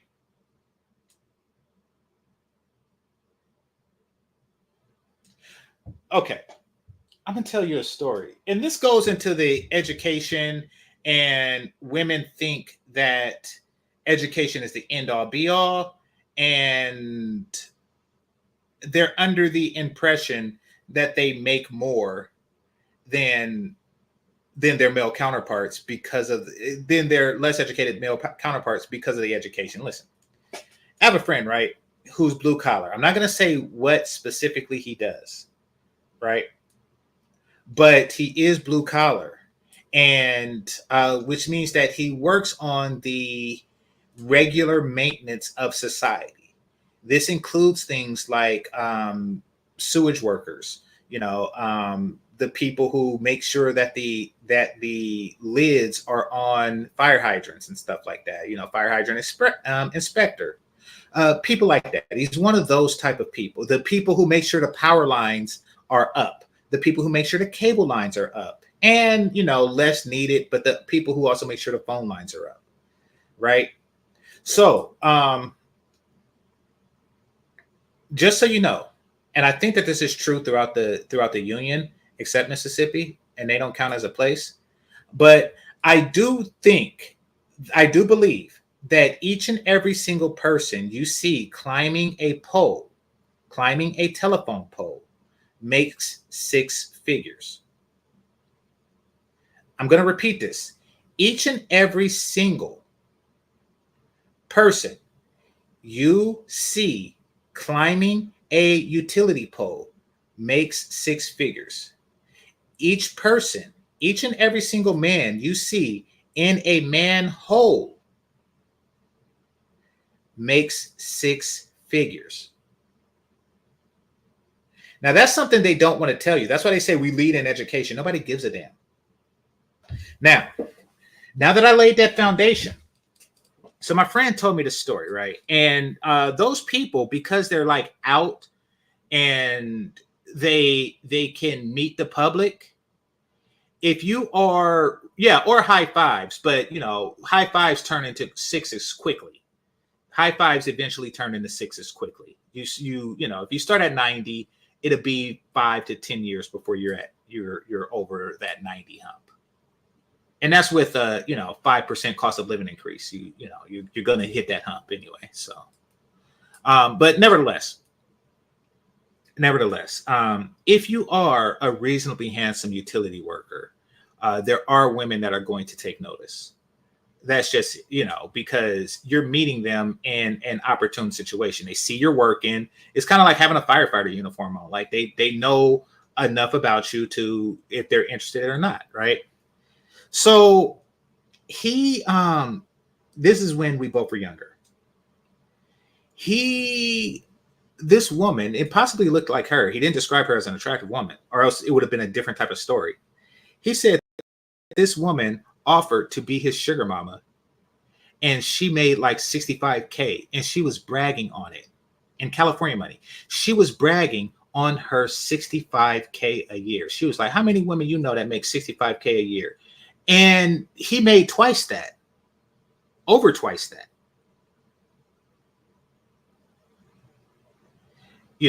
He made over twice that, and she was trying to get to sugar baby him. So she had no clue what was going on, and so it was just ridiculous. And she wasn't hot, but that was her making her 65K, looking for a dude that made 40. And she just stunting. She just a stunting and a strutting and a shucking and a jiving. She just a strutting and a walking and a marching. She just a strutting.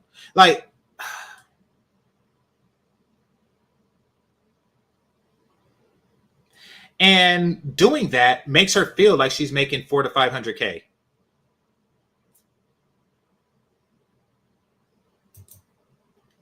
This is what I got. So long story short, you both have to have that mindset that it's ours. Obviously, I'm talking about once married, not just dating, but it's ours, and y'all building for the family and generational, et cetera, et cetera. So it's for everybody and not just one. So if you both are mature enough.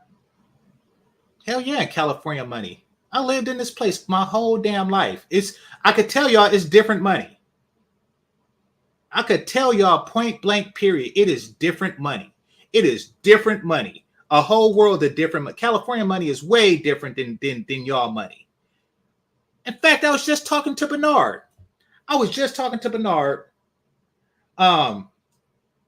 Months ago, looking for some investment property near where he lived. And y'all can ask him. And I'll call him like, hey, go check this place out. Because the prices, he lived in Michigan, near Detroit. The prices of homes there is bananas. It's bananas. I think I literally spend more on bananas than the whole damn house there. It was insane. Yes, California money hit different. Y'all do not know how good y'all have it. Like, it's people out here, making money, dreaming of home ownership. While in Detroit, people, oh, holy crap, that was ridiculous. It is bananas. Yes. And everywhere else in the world is like that. Yes. And when I went to Dallas and I seen the gas prices, yes, everywhere else has it spectacular. That's why there's a migration to other places. California money is different. To say, who cares how much you are making, I'm making, we're putting it all together, etc. It's for us, and we're going to make this work. Forget what my family members are saying. Forget what my friends are saying. It's about us. If you guys are mature enough to do that, then it can still work with somebody that's not financially on the same wavelength as you. I coached the client. She was a breadwinner. Okay. And he would make, like you said, he would make snide comments about that. What is your house? No, this is our house. And they were married, right? But how can you even get to that point? You can't even get to the marriage part without accepting some fundamentals. Like, how can a woman make that man feel like king if she's, and like you said, financially, let's just talk about, because men, I do find have an issue with women making a lot of money, right? It's true. Yeah. So let's say financially she's pulling in $500,000 a year, and let's say financially, girl, here she go with the fight. Why does all of her hypotheticals begin with like the ridiculously few amount of Black women that make 500,000? Why is she trying to normalize it? Is that what the woman made? I'm willing to guarantee that it's not a situation where she made $500,000 or more. Let's just say, for example, she made 500,000. Holy crap.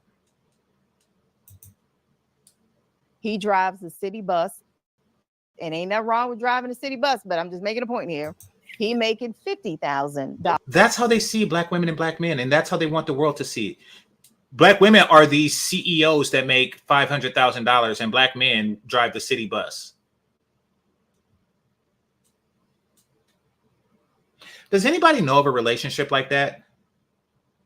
And I'm not talking about like, I'm talking about in real life. Does anybody have like a friend that's a city bus driver that's with a woman that makes 500,000?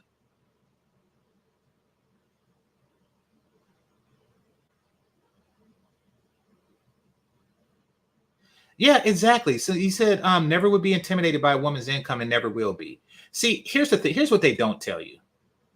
These chicks will make like 500 or 5K more than their man, and they stunt. They do all these passive aggressive digs.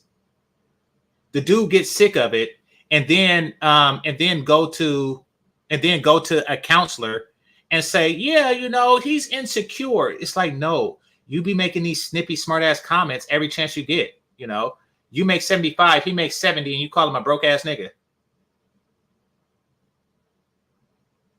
Like, I mean, that's what actually happens. And that happens more, a hell of a lot more times than this whole 500K versus the city bus driver. These chicks are full on retards. And they're grooming another generation. See, she didn't have any daughters. I could tell now, she didn't have any daughters, so she has nobody else to push this bullshit off into.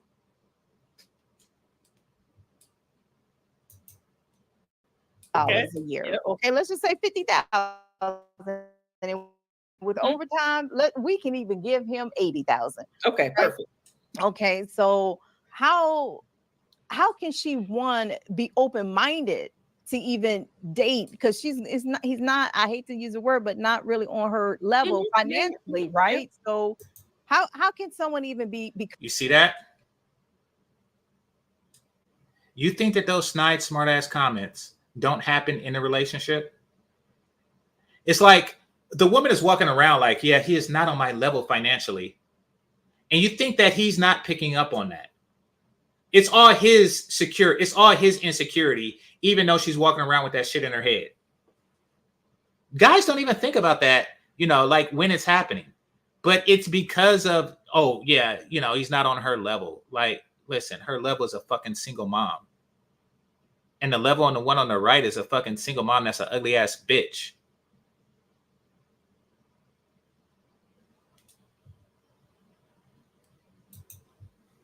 Come open-minded to do that? So it's a few things. Number one, that's not the first conversation that you have with somebody. So I think that a lot of it has to do with the approaches you mentioned before. And then there is the conversations that the two of you are having and making sure that you are having the deeper conversations. So like when you're out in a setting, that's not the first thing, at least that's not what I'm doing. It's not the first conversation that you're having as far as, well, how much money are you bringing in? I think that happens over time, or maybe you do happen to see where he lives or what he drives and he does the exact same thing. Girl, no.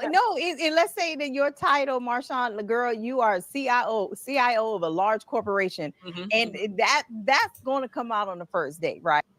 They just keep bringing up these fantasy situations for Black women. You're the CIO of a major corporation. First of all, there's too many damn letters between C and O. There's too many damn letters between C and O. I was like, when I first met a CPO at a place that I worked, I was like, what the hell is a CPO? And now I come to realize that they just throw shit in there now. And it's usually on some DEI stuff. That's the real acronym. It's DEI. Whenever there's whenever there's like something useless between the C and the O, that's usually a DEI person. Like, okay, we don't have enough DEI here. So on the C band, so we're going to throw in a couple of extra letters between C and O and hire some DEI people. And that's the dream of these bitches. And then just to say that, oh yeah, they're not catching up. These broads. Right, like, because people do the interview questions. I hate that mess up. What do you do? What do you like to do for fun? Favorite color? What do you I'm with you. I totally hate. So okay, all right, fine. I think that it needs to be deeper than that, but you're right. Most people don't have the skill set to go beyond and ask deeper questions and really get to know a person. Okay, fine. I know, because we're shallow, we're selfish. Humans are naturally selfish beings. So yeah, and we make it. And I did a podcast episode recently. Like, we make a lot of judgments without knowing the answers, without knowing the whole story, right? And there's a lot of judgments in you on the first date, and even the first girl swiping left and right on the dating apps, right? It's all judgment. And he said cheap person of color. It's chief pronoun officer. They're the person to make sure that everybody uses the right pronouns. You're making judgments in a snap of a finger. I'm gonna tell you a story. I went on a date once. Bring it on home, right? Yes, and I've been on them. Like I said, girl, I got a million day stories, but one Holy time, I crap! don't think I'm sure you do. I don't think I shared this date publicly, And you're but I proud shared of it with this. my friends. Okay. Online dating years ago. Okay, after my divorce, so I guess within the last 10 years. I did not see a full body pic. Ooh, girl, what the hell was I thinking? Okay, so he shows up for this date. I knew he was tall, but he was equally as wide, and he was about 6'9". And maybe I did share the story, but he was over 400 something. He had to be over 400 something pounds, girl. So, and when we were eating, I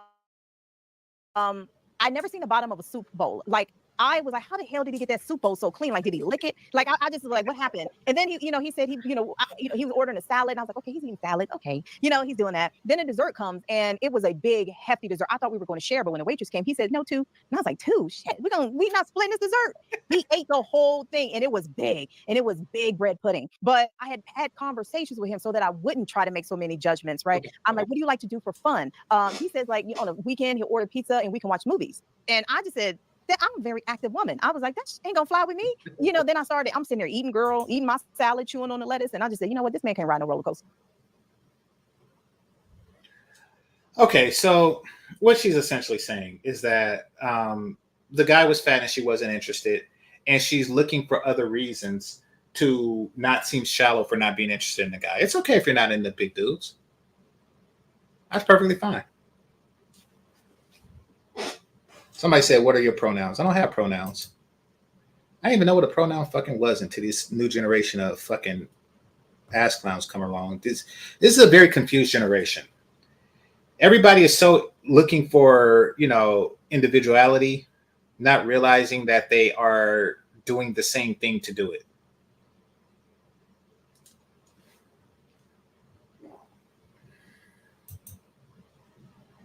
This man ain't going hiking. This man not going to be able to do any of those things that I like to do. So that's how I was able to remove. I wasn't doing the judgment. It was more so I was aligning my lifestyle with his lifestyle to see if we could keep up. So I think that people need to do that instead of, he showed up to the day, girl. I was like, oh my gosh, I bet you he got a real strong bed. Instead of making those types of judgments, right?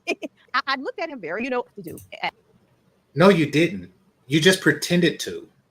You still made those type of judgments. You still had those type of jokes in your head and shit, and you're telling those jokes now. And you went and told your friends these things. Stop trying to make it seem like, yes, I'm not shallow. This nigga can't go on a roller coaster. He'll roll down the hill when we hike. And she had all sorts of fat jokes prepared while she's attempting to be open-minded. I don't pretend to be open-minded. I don't like fat-ass bitches. Like, why in the... Like, stop with the passive-aggressive bullshit. I think we're just so guilty of not doing that. It's absolutely true. But I think what you did actually was beneficial for the both of you, because no reason going down that road. You already, he talking about pizza and basically Netflix and chill. Yes. And we know what all that pizza, Netflix and chill is doing, to him at least. Mm-hmm. And you're very active. That's already unequally yoked, as we talked about earlier. Right. Mm-hmm. So both of you a service for both of you without going down that road. And you're right. I think that we need to be more open and honest with ourselves. You were able to physically see him plus have conversations, right? Mm-hmm. And most people, no, I'm actually going to retract that because a lot of people are online dating, and I've actually been catfished with an online dating experience as well. And I'll just wrap it up really, really quickly to say that it's not funny, but it is. Because it's when you realize that people don't love themselves. It doesn't matter, because somebody who's for you is for you, right? Mm-hmm. So I'm saying that because he would always have one, and then in all of his pictures it was like a profile, and I'm like, okay. I mean, he was cute, so I was like, okay, well, let me just see what this brother talking about, right? Mm-hmm. So we get there in person, and the other side of his face is completely disfigured. Now I see why I only got the good side. But at the same time, dude, if you don't like you, how do you expect me to like you? Yeah. If you don't love you, then how do you like? And so I didn't go down that road because you were not honest. It wasn't because he wasn't honest, you ugly bitch. It wasn't because he was honest. It was probably because he suffered from a stroke and making one side of his face lazy. you know, he has palsy or something like that, or maybe he just had a traumatic experience, like the Hound on Game of Thrones, and one side of his face is disfigured. Now, you couldn't see yourself being with somebody who is disfigured to no fault of his own. So you say, "Oh yes, it's because you didn't have confidence about his disfigurement. If he displayed his disfigurement, you would have just swiped left immediately." So let's not pretend like you're not a shallow, ugly bitch. Let's not pretend.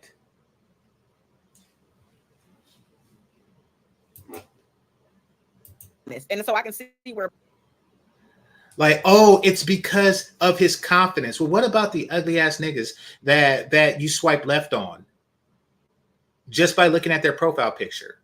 Is it because of their confidence? No, you're a shallow, ugly bitch and an old one to boot. Make no mistake of that. Never make any mistake of that.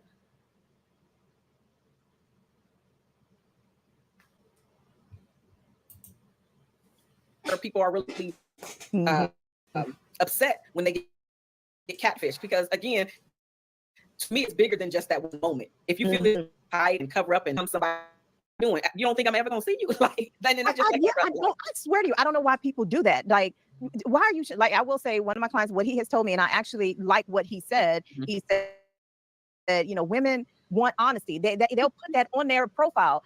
Yet he said, why do so many wear filters? He said they even have filters. This man, but you're not even being honest yourself. Y'all stop showing up. Stop putting these damn filters, because that filter ain't coming with you on a date. You are setting yourself for rejection. You're setting yourself up to be. You don't look like that anymore. Okay, let it go. Please. And if you're truly interested in attracting a relationship, you're right. Represent your full. I want to see what their online pictures look like,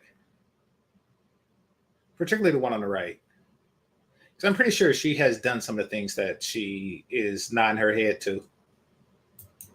Full self, you know, and it was my bad not asking for a full body pic. You know, I that was a lesson learned, and that was very early in my day growing up. I don't do that mess no more.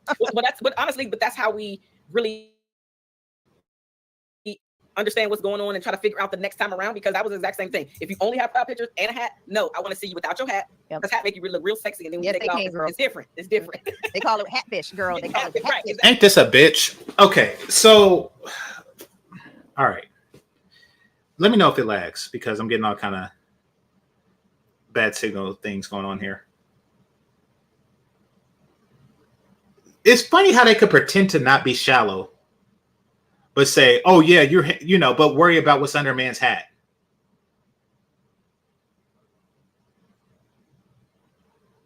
It's like, "Oh yes, you look different without a hat on. I'm not shallow though, but you're handsome with a hat on. But when you take that hat off, you're not as handsome. Therefore, I'm no longer interested. But I'm not shallow, though. It's all about confidence." Shut the fuck up. I see through you. You're not fooling anybody. And yes, there are brothers out there, especially those around her age, whose hairline look like the last four letters of the alphabet. Hairline look like W, X, Y, and Z.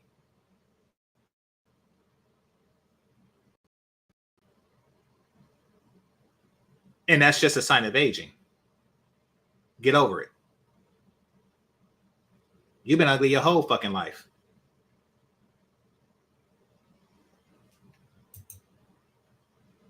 Exactly. So and here's the thing. If you don't like yourself in this moment, you have control over that.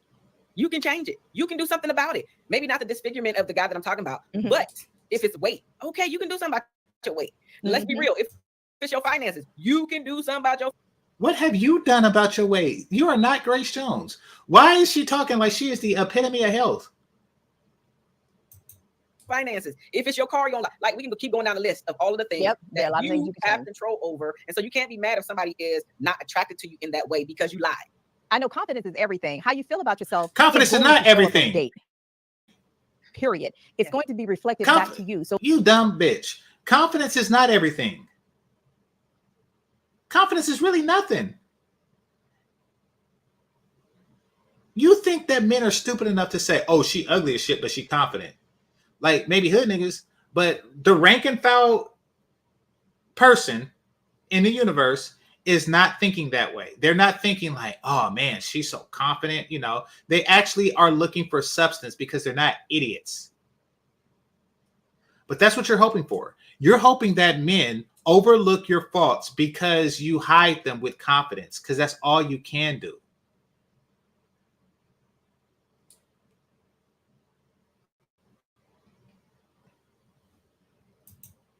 No, because she has a daughter that's 8 years old. So she's not going to be a grandma anytime soon. But no, she does look like, yeah, she does look older than Harriet Winslow. She does look like the grandma that disappeared the same at the same time that what's her name, Judy, you know, the little girl who later did porn, disappeared. That whole cast is fucked up. I shouldn't say the whole cast, but isn't Eddie Winslow on some tranny stuff? Let me know if that's just a rumor. I'm like, please, Eddie Winslow. Please, Eddie Winslow, don't be on that weird shit. And then you got that one little girl in porn, and I seen it,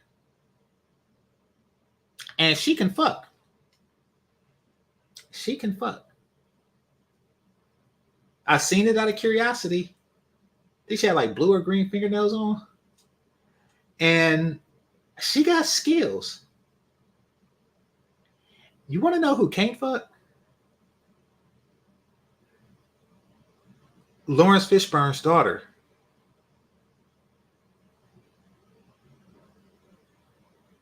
Lawrence Fishburne's daughter cannot fuck for shit. It was terrible. It was terrible. I felt sorry for the dick in her. It was terrible.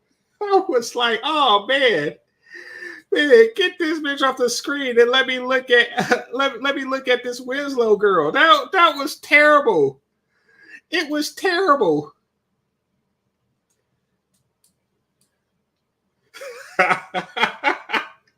She couldn't fuck. Holy crap. How do you be so bad at that? What the? It was terrible. She couldn't dance either. Everything about it was wrong. Salute to the Winslow girl. It's sad that they sent you upstairs and you never came down. They just said, fuck it. We're gonna get rid of your character and not say shit. But yeah, that was terrible. Where was I? All right, let me see. No,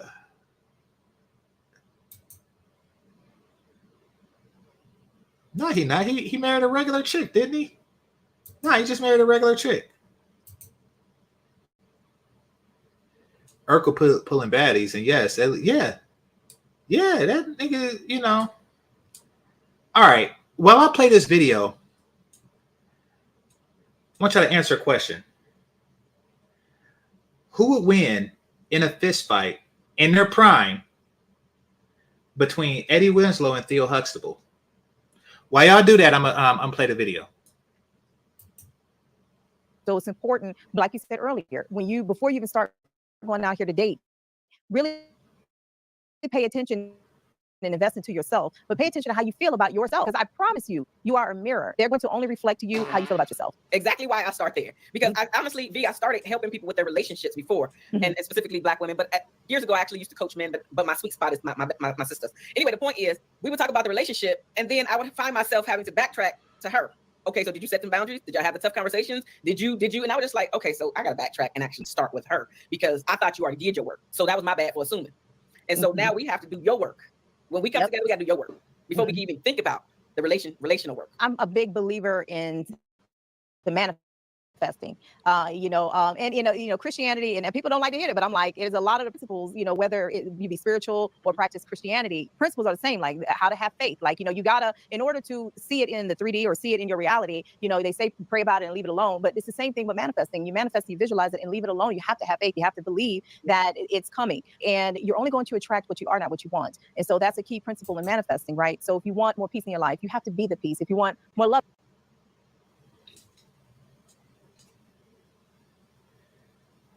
Okay, if people can manifest shit in their life, then why do you have so many L's? Like, did you manifest single motherhood? Did you manifest dating 200 niggas trying to figure out what to do with your pussy? Like, did you manifest any of the bad shit that happened in your life? Like, what in the hell? That's just madness.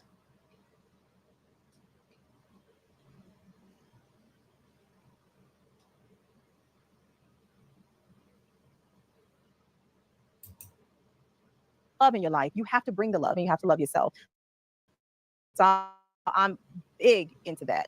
I know there's a lot of women out here that are trying to attract the love. They're over the dating apps. But even though you're not going to be able to escape using a dating app, I'm sorry, people, you're not, because that's how people are meeting people. But let's say they're trying to meet these people in person. Okay. What advice would you give somebody who maybe they...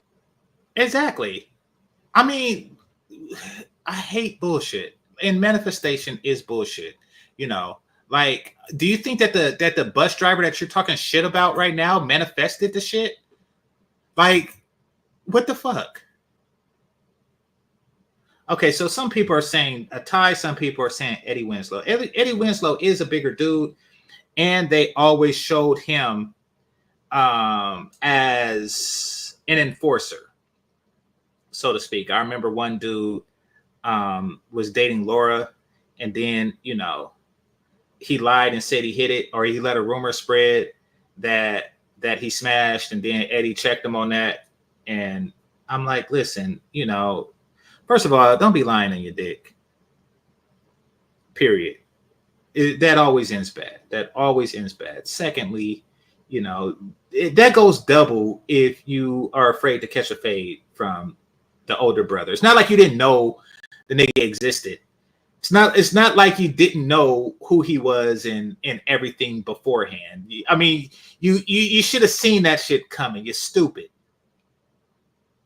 You're just stupid. Like, yes, you know, I'm gonna get all these brownie points from a bunch of niggas that don't matter. And by the way, Laura is not the hottest bitch. By far, Laura is not the hottest bitch. We're around the same age, and I had my fair share of crushes, all within that age bracket. There's Cherry from Punky Brewster, who still look good.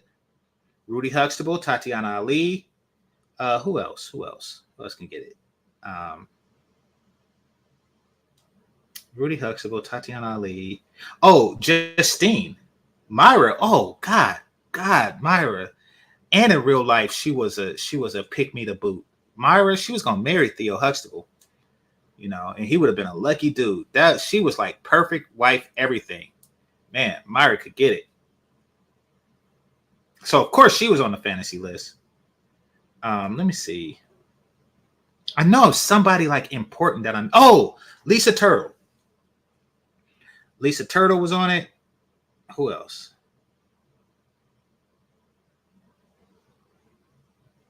The point is that she wasn't. She wasn't. She had that whole Geechee Southern accent, and the shit was just wrong. She was just a wrong human being. And I'm a nerd. So I guess, you know, Steve Urkel's character should be more aligned with my personality. It's like, nah, I would never catch myself chasing that broad. Especially like still stuck on her when I got Maxine or Myra. Maya Campbell, that's another one, yeah. Yeah, before crack, exactly. They were married 22 years, girl, and they have to start all over in dating. Okay. What advice would you give somebody if they really don't want to use a dating app? Oh, yeah, I forgot about Topanga. Yeah, Topanga, those lips and stuff. Yeah, she could get it too. I forget what she aged into. But like, I forget what she looked like as an adult. But I do remember thinking like, oh crap, I didn't know white girls could look like that. She had like, she was a white girl with like all the black features. But yeah, Topanga could get it. Yeah, she was I wouldn't say on the show, because on the show is like, yeah, actually, like when you look at the age range, and like her friends, because like Cherry was her friend on the show. So yeah, you're right. She was like less hot than all her friends and stuff. So Winnie Cooper, I didn't have like as much. Winnie Cooper, she was a cutie, and I think that really, Kevin Arnold was just really more into her personality. I didn't have a thing for either the sister bitches either. Tia Tamara, I mean, I wasn't like against them. I wouldn't kick them out of my bed, especially at the same time. But they just really didn't do it for me. Alyssa Milano is older. She's the same age because she was on a different world. She's the same age as Denise Huxtable, which is what's her name? Dang. Jason Momoa's ex-wife, Lenny Kravitz's ex-wife. Like, what's her name? I forget her real name. Who is an attractive woman and was an attractive woman, but she was just a little older, so I didn't really see her that way when I was coming up. But anyway, on Boy Meets World, there was a black girl that kind of came in and during the final seasons. It was a black girl that came in during the final seasons, and she was like, I was treated different. I was left out of the social. Lisa Bonet, thank you. I was left out of the social circles as the black girl, and then she goes on to say that she was 10 years older than everybody else, all the other kids that she was playing the same age. I'm like, listen, why do you want to be in a social circle with 15-year-olds and you 25 and shit? Like, it's weird. Like, of course you're not in a social circle. Of course you're not in the social circle. They're 15-year-olds. You are 25. I mean, you said that you were like 10 years older than them. Why do you expect to be in that? That was a weird thing. And her career was trash, but all of their careers was trash. Anyway, I didn't like that complaint. All right, back to these broads. How would they be able to meet people? Then they really have to experience or put themselves in new places, literally exposure, and really thinking about, I like to tell my clients. How come exposure hasn't worked for you? How come exposure hasn't worked for either of you? Why are these bitches acting like exposure is Robitussin? Like, this a cure what ails you? Exposure. No, you expose your old ugly ass to most men and they're going to reject you. It's not exposure. It's what the fuck you're exposing.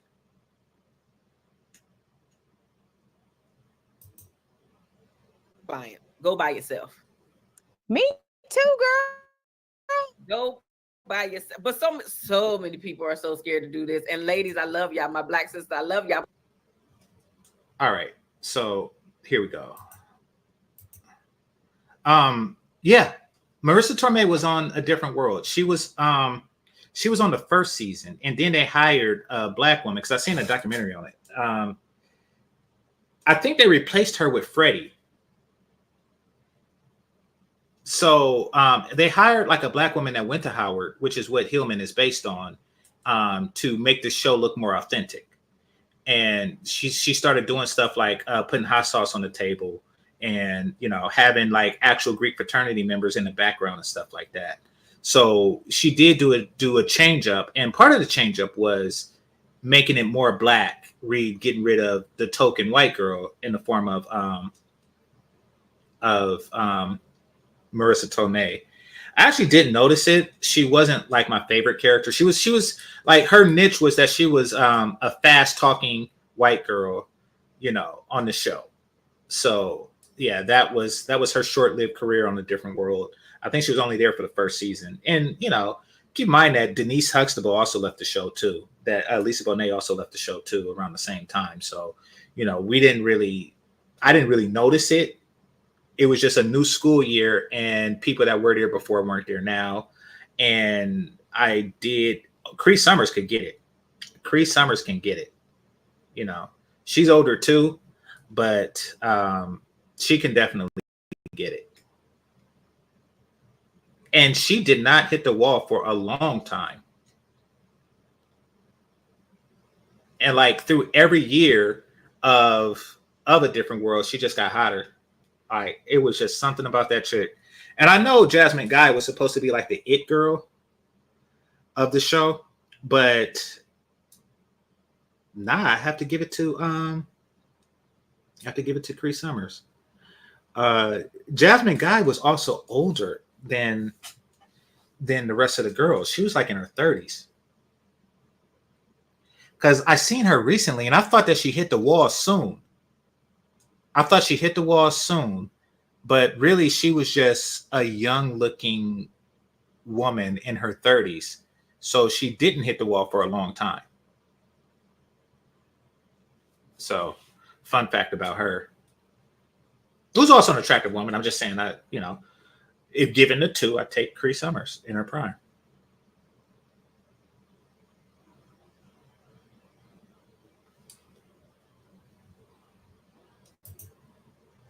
But y'all be scary. Y'all scared to take yourself out of the date.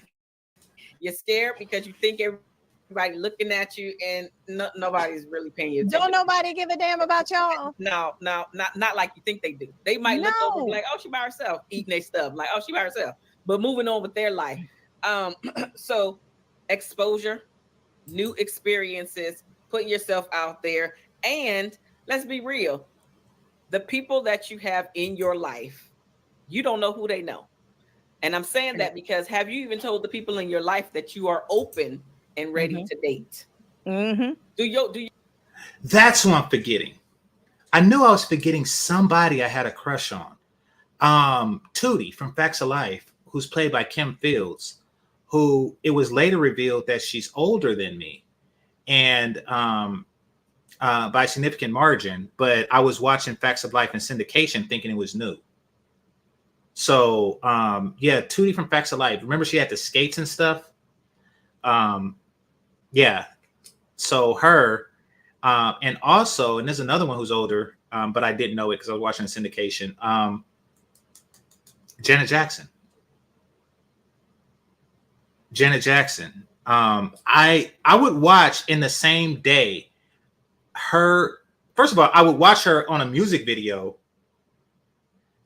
Put it like this: in the 80s, it was possible to watch Janet Jackson on a music video talking about, you know, it's Janet, it's Jackson if you're nasty, and then turn to Channel 4 and see Good Times, and then see Little Penny on it, and then after Good Times go off, watch Different Strokes and see her as Willis's girlfriend, and not know that it was the same person.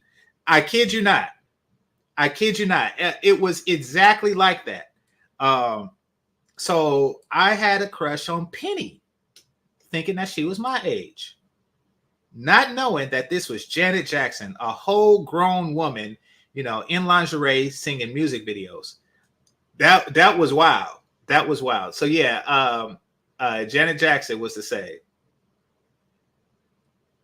What do you mean the same with Janet? That's what I'm saying. Like Janet, yeah, it was like 3 different Janets. She was on Different Strokes, Good Times, and the music videos at the same damn time. And I didn't know the difference. Like, ooh, is that Janet Jackson's daughter?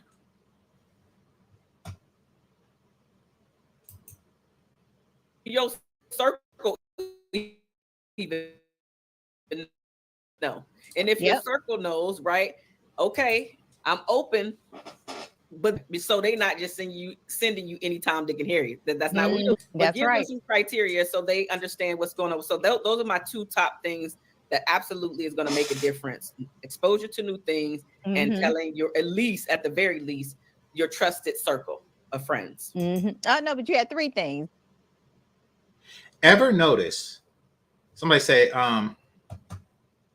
this lady's giving bad advice. Ever notice that Black woman's advice? Oh, crap. See, y'all got me distracted.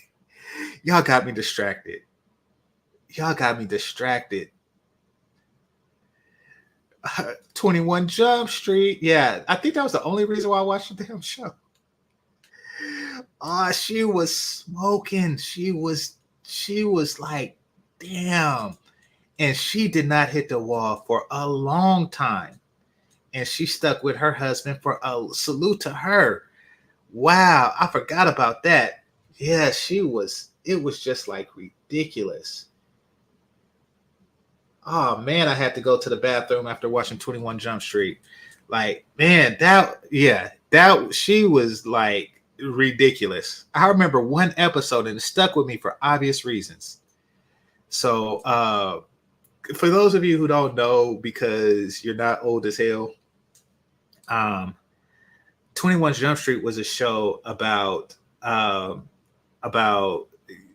police officers that looked young enough to be high school students. So it's just like the movies. They looked young enough to be high school students. So they would go to high schools and like find crime there and fight crime there while pretending to be students. So Holly Robinson Pete would just walk into a classroom, and she's in her 20s and shit. She's a whole cop, and she would walk up and she would just be the hottest girl there, like automatically.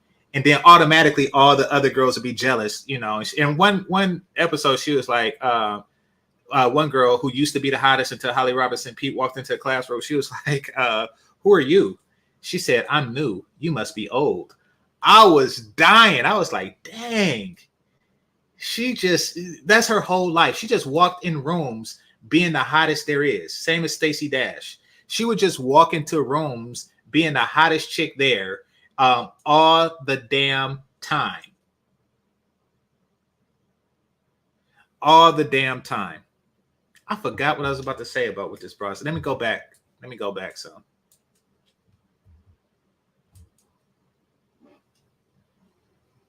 Yeah, Robin Givens she was already married to Tyson at that time. So they understand what's going on. So those are my two top things that absolutely is going to make a difference. Exposure to new things. Oh yeah, that's what it was. Ever notice how these bras never give the advice of the women improving themselves in the ways that men desire?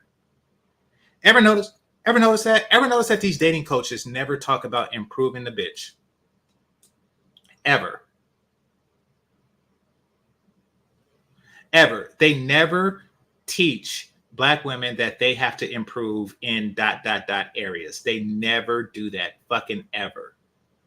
Why do you think Holly Robinson Pete never needed a dating coach? Why do you think Angela Bassett never needed a bitch like you? Like the only bitches that need dating coaches is bitches that's been coached by women like you. They've been coached by their mama, and they had a fucked up life as a result of it. And here you are fucking it up worse. And you're not telling them anything that people didn't tell them that fucked it up in the first place. Listen, tell the bitches, lose the attitude, lose the fake hair, and lose the fat.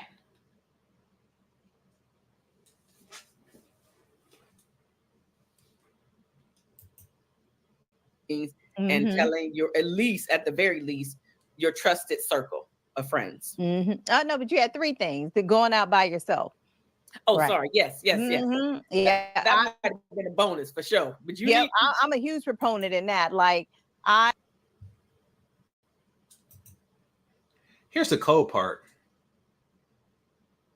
They got rid of the mom and kept Richie. Like, where the fuck did the mom go?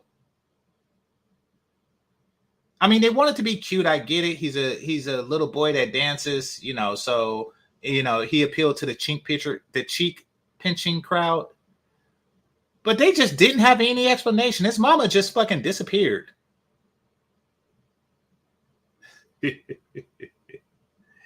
His mama just disappeared. But he just was still there in the Winslow house. Y'all peep that? Ever notice how on these shows the uglier bitches marry first? Y'all ever peep that? They're deliberately trying to send a message to Black women, and that is that marriage is for ugly broads. Think I'm lying? What's the mother from Good Times name? What's Esther Rowe's character name? Florida Evans. You got Florida Evans, and then you got Winona. Same age. Florida Evans is married and she got 3 kids and, and blah, blah, blah. Good times. And then, you got Winona, who is significantly hotter, but, she remains single. And then on the Jeffersons, you have Louise Jefferson. And then you have, whatchamacallit, you have Florida, the maid. Now, she wasn't like a beauty queen, but you don't have to be to outdo Louise Jefferson. And then you have Harriet Winslow, and you have her sister, who is ridiculously hotter, who also just so happens to be single. They're trying to make a subconscious correlation between attractive and being single.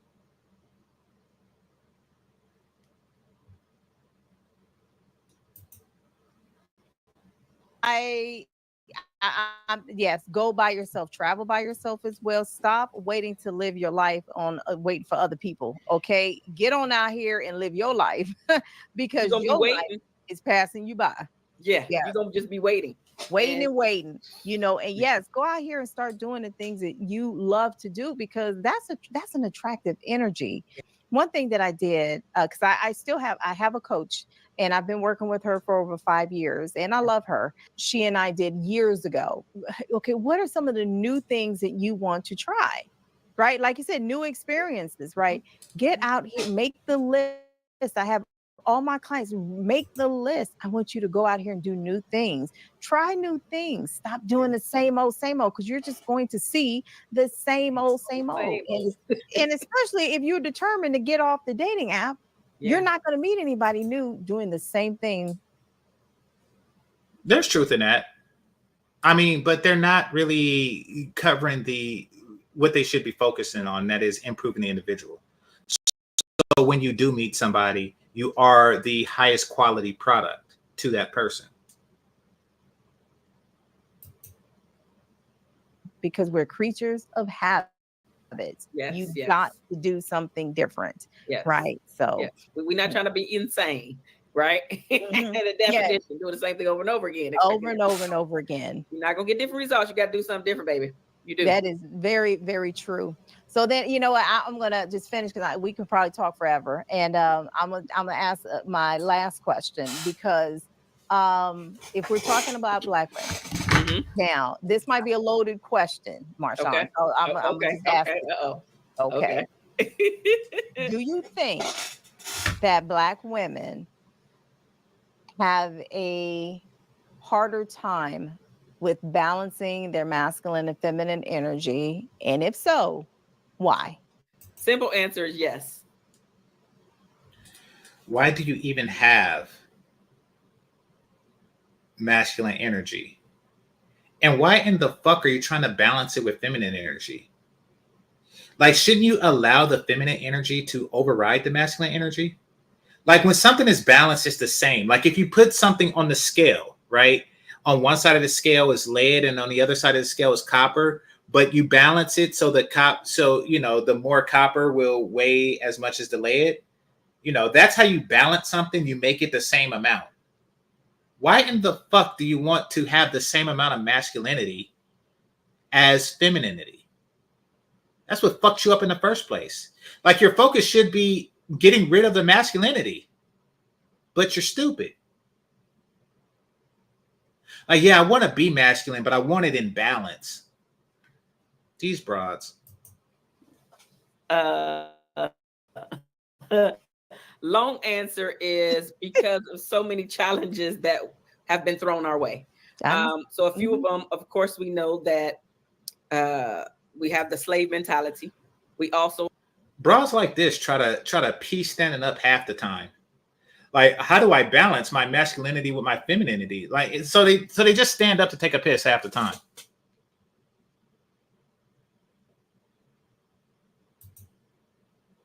Have society that has ripped a lot of our Black men from our households. Then we have those that are not fighting for / wanting to be with Black women.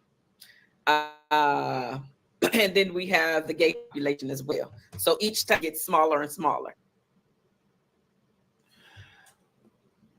Ever notice, and this is really like a Atlanta thing and blah, blah, blah, blah, blah, blah. Ever notice how the women that complain most about the gay population look the most like men? Ever notice that?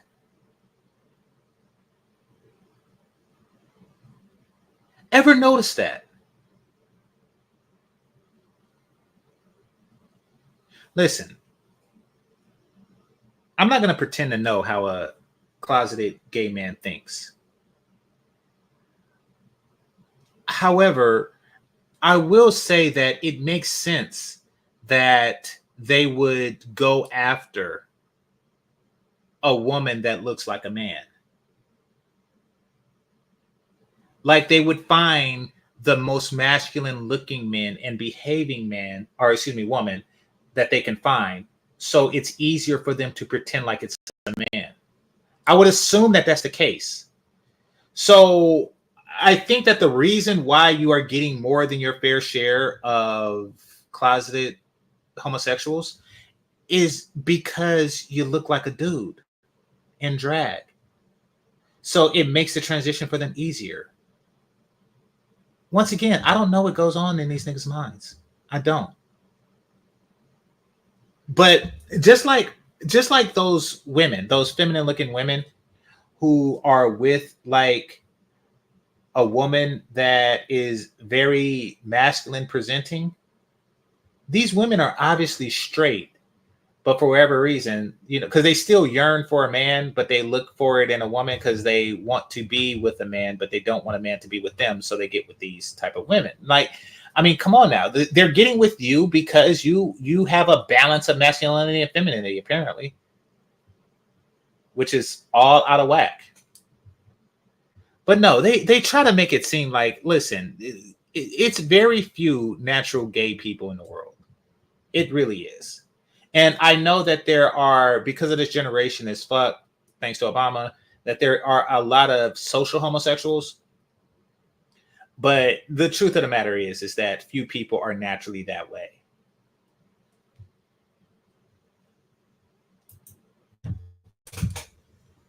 So there's many challenges, and then I personally believe, me and my mama, but I'm sure it's other people out there, but we talked about this anyway, that society has put into place, and it's showing up with what we were talking about earlier. Society is putting in place, or has put in place, where they keep advancing the Black woman and keeping the Black man behind. So I think that that's also it depends on what you define as advancing. Are they making an extraordinary effort to advance you? Yes. But you're not doing it.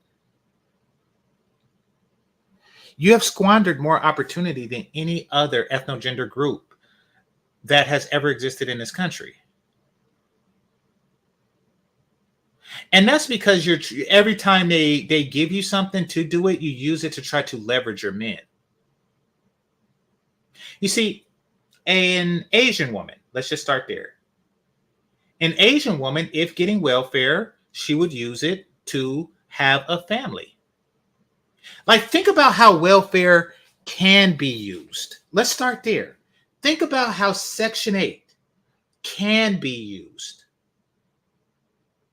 They don't enforce it anymore. There isn't a social worker that come kicking down doors, you know, looking for evidence that a man was living there. Like, oh, wait a minute, this is a man's shoestring to a work boot.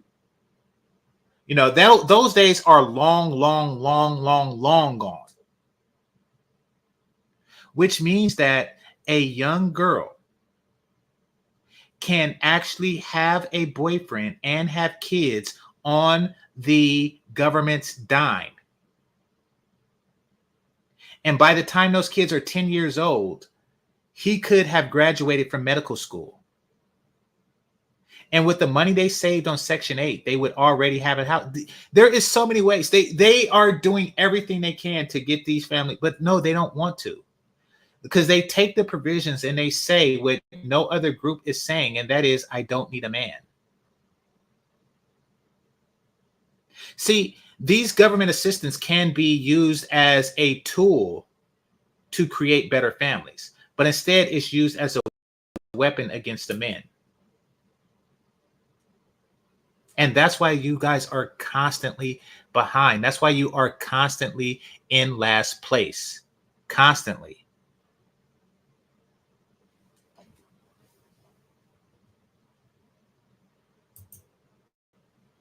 Another piece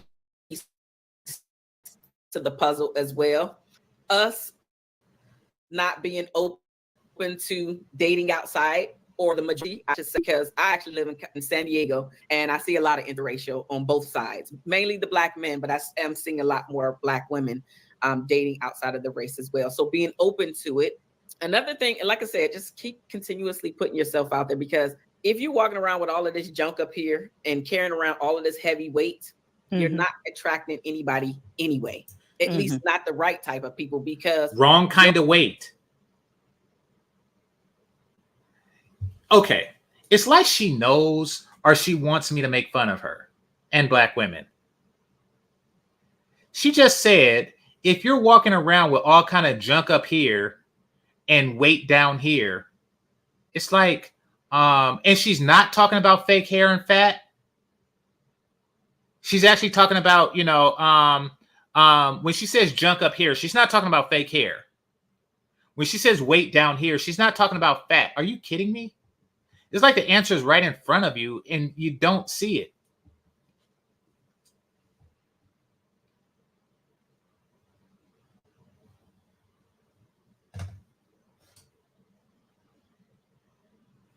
All right, let me read some comments before I. All right. Tori Spellings, I wasn't into white girls. I mean, Topanga, she was exceptional, but at least as far as like what boys like, but wasn't really into white girls. Winona was a feminist propagandist of the show. She was that independent, liberated female. Yeah. And of course they show her as the more attractive vessel. They like, listen, if you feel like Esther Rolls, then you need to get married to, and live in the ghetto, the same ghetto that Winona lives in alone. Like they really made it seem like, like, listen, you want to be Florida Evans or you want to be Winona? So of course a younger lady is going to say Winona. Like that's what they're trying to do. Let's see. It's all about mammy concept and yeah, exactly. They never really got rid of that character. I wonder who's the modern. I guess Lizzo would be the modern mammy. It used to be like Queen Latifah. I guess Lizzo would be it now. I'm pretty sure that there's others. I'm not really, watching TV like that, but I'm pretty sure that there's other mammy figureheads out there.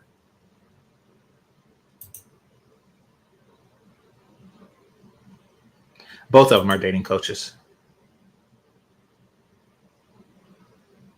Yeah, the best part is that people will lie, but people lie to their face all the time because they don't want to seem racist or sexist.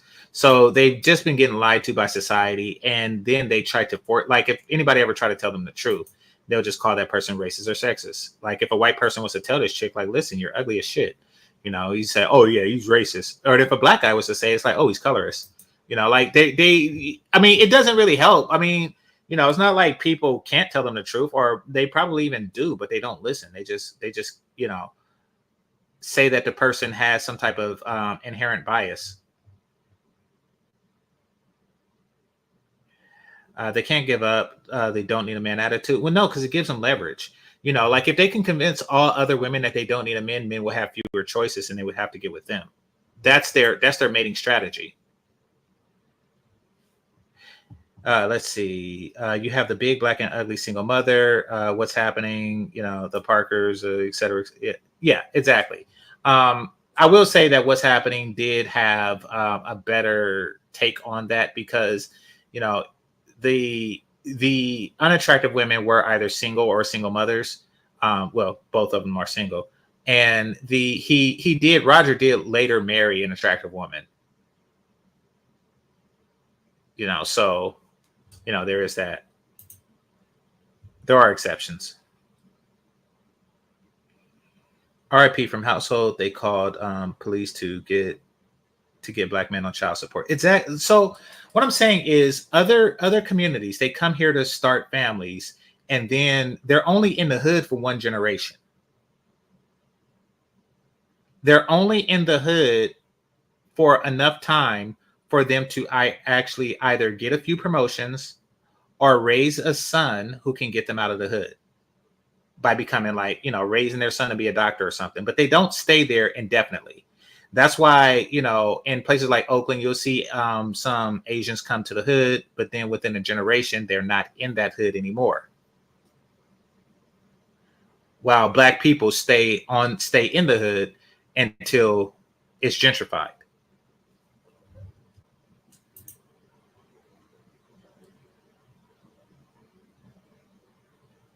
They constantly want to blame things on slavery. Exactly. You know, they're the ones that don't need no man. Exactly. It's ridiculous. It's more gay women in the Black community. I'm 50, so they are gaslighting about the gay conversation. Well, yeah, of course they do. You know, the reason why they do that is because they're trying to broadcast that it's this, you know, availability of Black women in the Black community. You know, that the odds are in your favor. You know, that it's a bunch of, you know, desperate, single, beautiful, attractive Black women who can't find a man because they're all gay.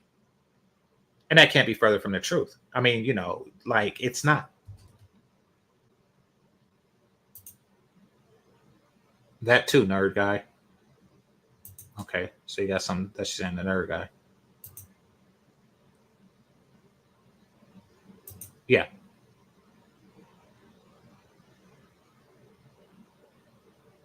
Okay.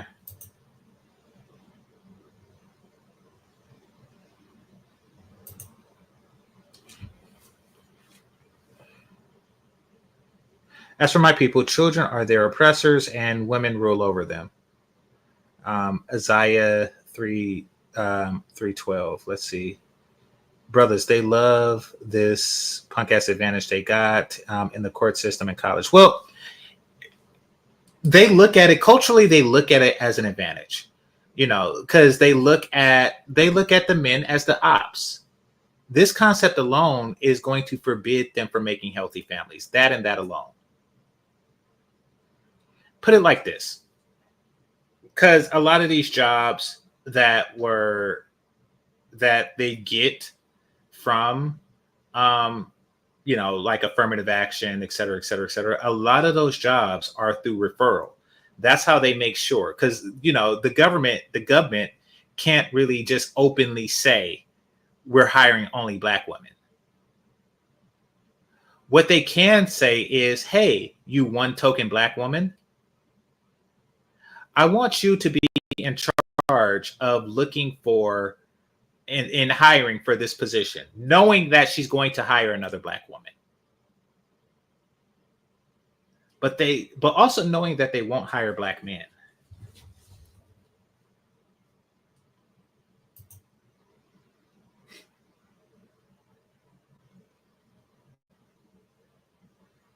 Statistically, Black women fail at dating and marrying outside as well. Okay, I'll need the stats on that. They're mentioning dating out as if it benefits them. It rarely does. Like the same woman they talk about that make $500,000 a year, they do not marry a white dude that make the same amount. He makes significantly less. Hell, Dorothy Dandridge, who was the most beautiful Black woman of her time, married a fucking restaurant manager. And Eartha Kitt married like I think he was like a retired military person. I mean, they're not like, you know, marrying John Wayne or no shit like that. Like they didn't marry Ronald Reagan. That's for damn sure. I mean, so they're not marrying on their level. They could have married a Black restaurant owner. So yeah, it's cap.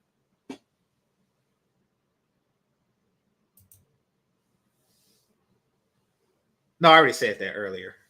Esther on Stanford and Son. I already said that earlier. Yeah.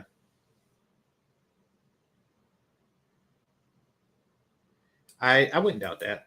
Hell, I'm surprised it's not like that already. Oh, it's probably just like that in the Black community. Notice we never heard Vivica Fox talk outside a movie until she got old and fat. Yeah. Well, no, I seen her on I think it was Arsenio Hall or Vibe or something like that.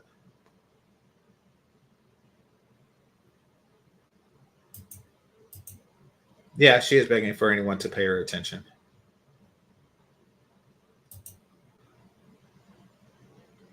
And that's what the whole gay thing comes in, because they're basically like, listen, um, okay, here's what they're trying to do.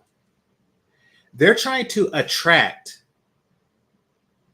They're trying to make the Black community be kind of like a passport bro destination for non-Black men. That's what they're really trying to do. Because passport bros, it's actually true. Like, you can go to a place where the men have actual trouble with employment, and where a large percent of the population literally can't afford a family to take care of and sustain a family. So, there is an actual abundance of qualified men in these communities that men gravitate towards. But the women look worth a damn. And there is, once again, an actual availability. There's an actual market to fill and a vagina to fill. Yeah. Ha.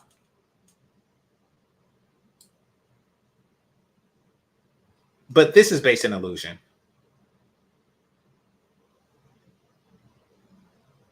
Like, in most places in the world, in the developing world, women are not swiping left on guys that make 50K. They're not swiping left on city bus drivers.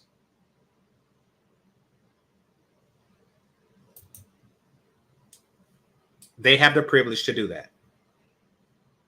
I mean, I'm saying Black American women have the privilege to do that, and they do. Yeah, that's that saying that Black women / white men have the most successful marriage, was debunked numerous times. Oh, really? I didn't know that. I was just kind of going on that. The data is from the 80s. I don't know anyone believe that's true. I believed it was true.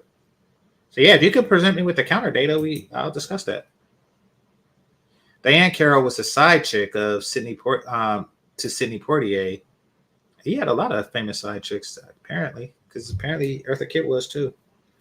So I guess he was the it dude of the day. Diane Carroll was a side chick to Sidney Poitier and was passed around by small hats and white men. Didn't she marry like Vic Damone or something like that?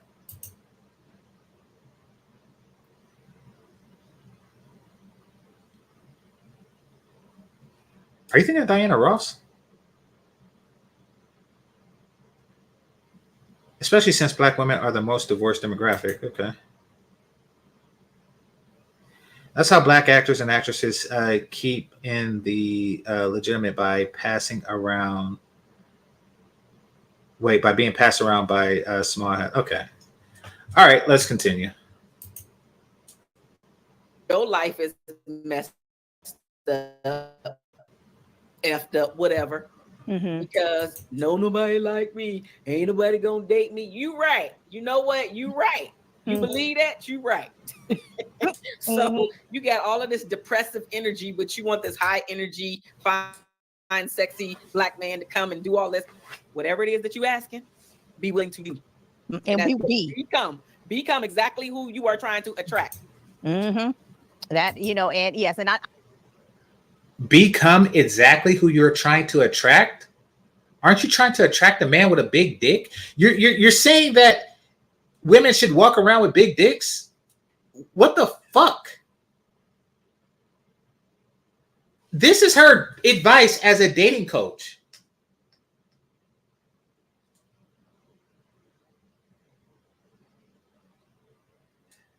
This is her advice as a dating coach. Become who you want to attract. I want to attract fucking Chloe Bailey. Should I get like full lips, almond eyes, big ass titties, and long legs? What the fuck kind of advice is that? That is the holy shit. And she's not like young, and she's calling beautiful women dumb. They actually are smart enough to become what the man wants. You don't become what you're trying to attract. You find out what the men that you are trying to attract wants and become that. You're stupid. You're stupid.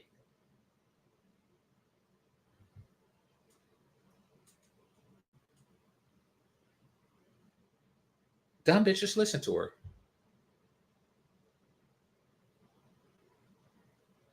Dumb bitches actually listen to her.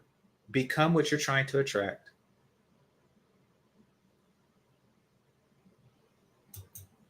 I know. I'm gonna say I know that question is because it's a loaded question, Yeah, it is. and I agree with you. There are so many factors that. That's why these bitches don't have no damn hair. They becoming what they trying to attract. Didn't she say she liked bald niggas with beards? She's becoming what she's trying to attract. Create in us more masculinity. Do we want to be masculine? No, we don't. We would love a man to come in and take control. I just want you seen that meme on TikTok, making my way downtown, right? You saw that we want to just be mindless as well, but it's so cyclical. Like you said, removing the black. You already are mindless. You're stupid. Man out of the home in the 1960s with the welfare, no man in the house rule. You can't, if you want this welfare check, you can't have your man in this house. And so, and white women had to deal with that as well because they were on welfare as well, right? They no longer enforce that at all. They no longer enforce that, and they haven't since before you were born. Each and every single woman on welfare, Section 8, et cetera, can have a dude living there smashing her guts in all the time while going to a six-figure job paying $30 in rent. Saving up for a mansion if they so choose, but they don't so choose. Because just like you, they go on 200 dates giving niggas handshakes because they're stupid. And I was even on welfare. They started the system for the white. Did you know that they started the system for white people? Yeah. So don't get it. Please don't buy into that. I know. I trust and believe. Hell, I know. Like I said, girl, I got my welfare. Wow! Holy crap! She just said, "Girl, I got my welfare check." But I'm gonna go into the whole. They started the system for white women. They started the system for white women. Yes, they started it for women who wouldn't weaponize it against their fucking men. Black women were the first to weaponize it against their men. Yes, they started it for white women. But, I mean, where in the 1920s did white women walk around with a welfare check talking about, I don't need a man? Like, they were using welfare well before you did. And World War I, to be precise. But the moment they had the opportunity to get a man with a 1950s job, they took it. Because they're not stupid. They didn't use it as a substitute for a man.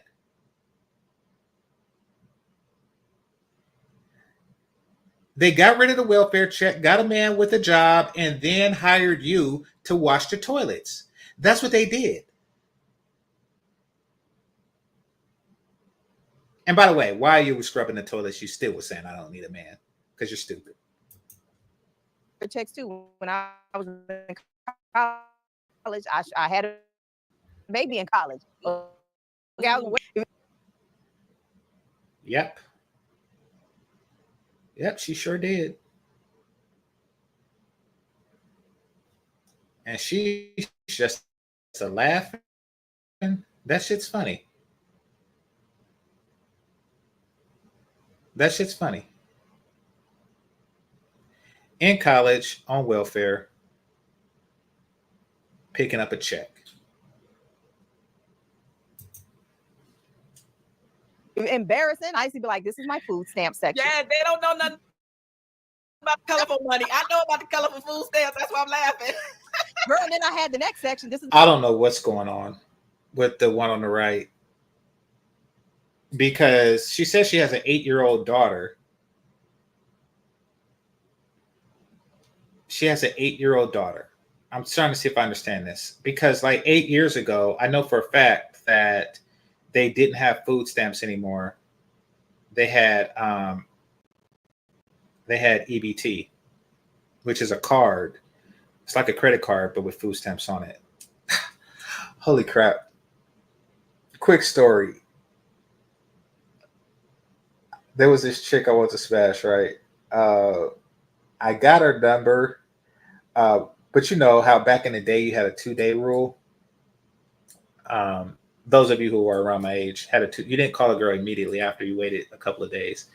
Come to find out, I've known from I found out from a dude that's probably not the best idea, or it's not the best idea in college. But anyway, in high school, that's what we did, and that's the age I was when I met her. And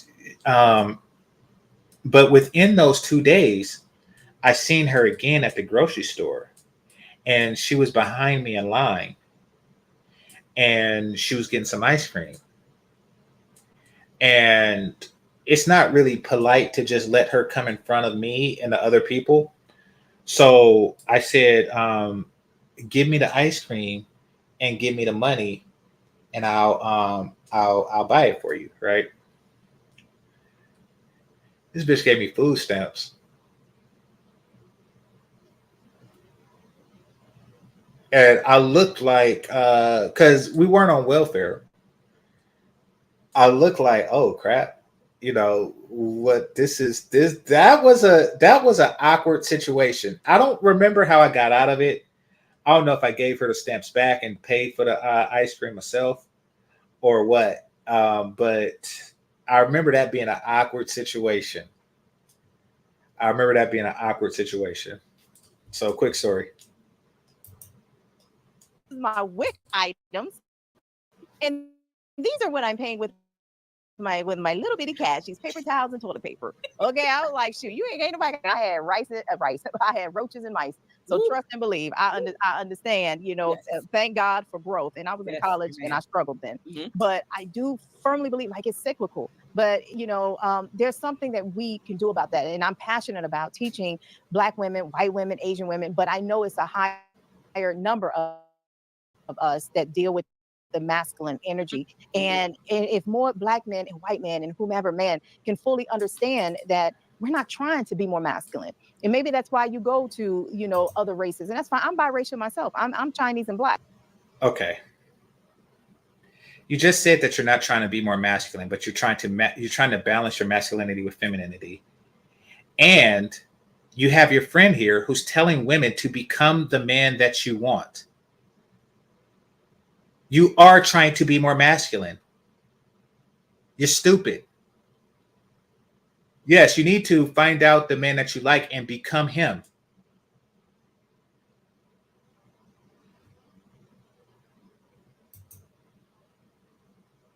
You know, so I dig it. I understand. I Like, see it. She looks like the chick from The Wire. Y'all know which one I'm talking about. people date outside their race. You know, but if you would just see Black men as a whole, because I have raised Black men. Those poor kids. Being raised by you with rats and roaches. So she had the one in college. Rats and roaches, and she still somehow found a way to continue to be a single mom 2 times after that. And now she's giving advice. Be more understanding that we're not trying to do every damn thing. It's just we've been put into roles more often to have to do everything. Who put you in that role? Who put you in the role of single mom, college student, rats, roaches? Who put you in that role? You put you in that role. You put you in that role. I applied for food stamps in college. A lot of us did. The only person that got it was the person who, because we had fax machines back in the day. I know some of you don't know what that is. I'm not going to explain it. Look it up. The only person who did was the chick who got it was the chick who in the facts, something went wrong, and it looked like she made, like, it was like folded or creased or something on the income section. So it looked like she made a lot less. Like they took a zero off her income, like, you know, or some crap like that. So it looked like she made a lot less. That was the only person that got it. So I wouldn't be surprised if she became a single mom so she could get the food stamps.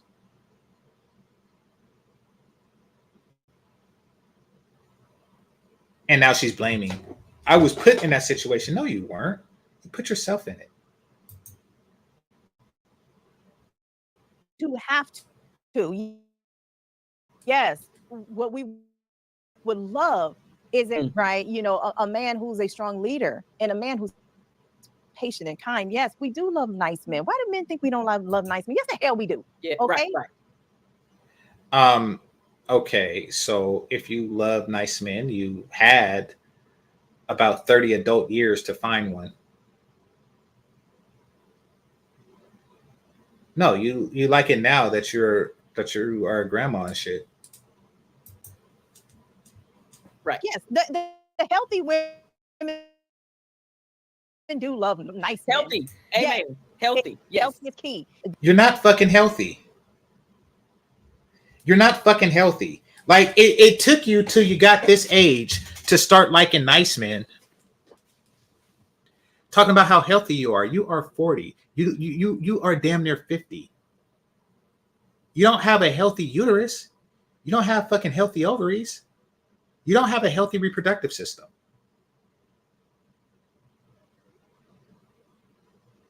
A healthy woman is a 19-year-old that could put her foot behind her head.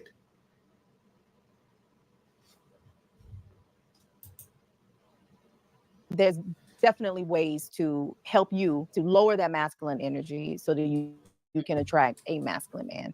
Yeah. So Marshawn, I know you have a couple of books that show and we're going to mention them so people on the podcast is letting put them in the description in the show notes. So the first one is called You Can Get Over Your Ex. For all of the sisters out there that didn't do their healing in between their relationships. Mm-hmm. This is actually a journal, so it's not a lot of reading material. You should be trying to get under your ex. But it is you thinking, it is you having a truthful conversation with yourself, because nobody's going to read this unless you show it to somebody. But it's really taking a deep dive into why you kept attracting or keep attracting the same type of man over and over again, and how come you can't seem to shed him and his unhealthy behavior. But don't get it twisted. I'm not only talking about him and all the things that he didn't do. As I mentioned, are listening, but maybe you are in a relationship or marriage, and this is called Understanding Your Spouse. Understanding Your Spouse Deeper, excuse me. It's a relationship journal for couples. It's 120 days. It's called a pass back and forth book. So there is the same question in there for the both of you to answer. And this is where deeper discussions can come from the both of you. Okay. So I like that. Really taking a deeper dive into you, into both of you, rather, I should say, into both of you. So Understanding Your Spouse Deeper is the second one. You know, that masculine, it prompted me to write them. An unmarried woman has written a book called Understanding Your Spouse Deeper. Can't make this shit up. Masculine, like the ladies leave your dick at home, and that is because I talk about that. I took my dick on every date I went on, girl, and couldn't understand why I was. So you squandered your 20s on and 30s and most of your 40s on bullshit. Listen, if you're damn near 50 years old now starting your journey to femininity, you are fucked. I'm telling you, like, being a female should be like the most innate natural thing. And it's something that you start. I mean, you're born a female, but you learn how to be feminine. First of all, it shouldn't be much learning, but you just have to learn the etiquette to go with it. If you're just now starting that, then you are fucked, because you have to unlearn, 48 years of bullshit. And have an emotional connection with those 100 plus men or whatever, because I was competing on them damn days. I'm competing against the next woman. I'm competing against his successes, and it's like, what am I doing? when a woman doesn't feel safe in her relationship, when she doesn't feel like this man he's about to lead us to hell, you know, when we're feeling like that, I promise you, a woman who's used to doing everything will take over. Absolutely. And now the dynamics of the energy, they have shifted. Yes. Now you are now the leader. You're not going to allow. You're not going to get women to be more feminine by justifying their masculinity, because all they're going to do is look to that justification for becoming what they want to be. You're not helping. Allow your children in your household to go to hell. So you are going to stand up. And then what happens? He steps back. He's no longer leading. The energy is off. Eventually, it's everything off. Everything off. Because that alignment is no more. Yep. And then what happened, girl? Then we don't trust him anymore. That's true. Then when you don't trust your man, girl, you might as well just. Why are you here? Why are you here? What are you doing here besides eating all the damn bread and breathing in free air? You know, you might as well not be here, girl. That's what happens, and that's why it's so important to bring that feminine energy back, because you can't focus on what your partner isn't doing. You have to focus on you. You have to show up to be a more feminine being, right? So I feel you, girl. I feel you. Yeah. So, Marshawn, girl, if you could tell. You actually have to do more than show up. You actually have to behave in a feminine manner and do the exact opposite of all the crap you was telling these girls to do. Tell people how they can get in contact with you. Yes, you can get in contact with me by simply sending me an email. It's marshawn@marshawnolaño.com. And oh, by the way, somebody was asking for my email in the chat room. My email is the same as my name, GameChanger00100@gmail. If you're looking for help, right? Then definitely there. But also, listen, this is some deep work that we're doing, me and V. And we know that this is very important. So for all of you out there, if you have yet to start working on yourself, so you can become a better version of yourself, so you can actually create the life that you want to be living, then now it's time for you to, because you know intellectually what you need to do, but get you some accountability. Thank you so much for being on the show today. I truly appreciate it. Great conversation. There's a lot of us women who are 40 and over looking for love. So I do hope that this episode was very helpful to you in your journey. And we do wish you all the best in your journey. Thank you guys for tuning in for yet another week. And until next week, y'all, take care. All right. So let's take a look at some comments, shall we? We shall look at the comments.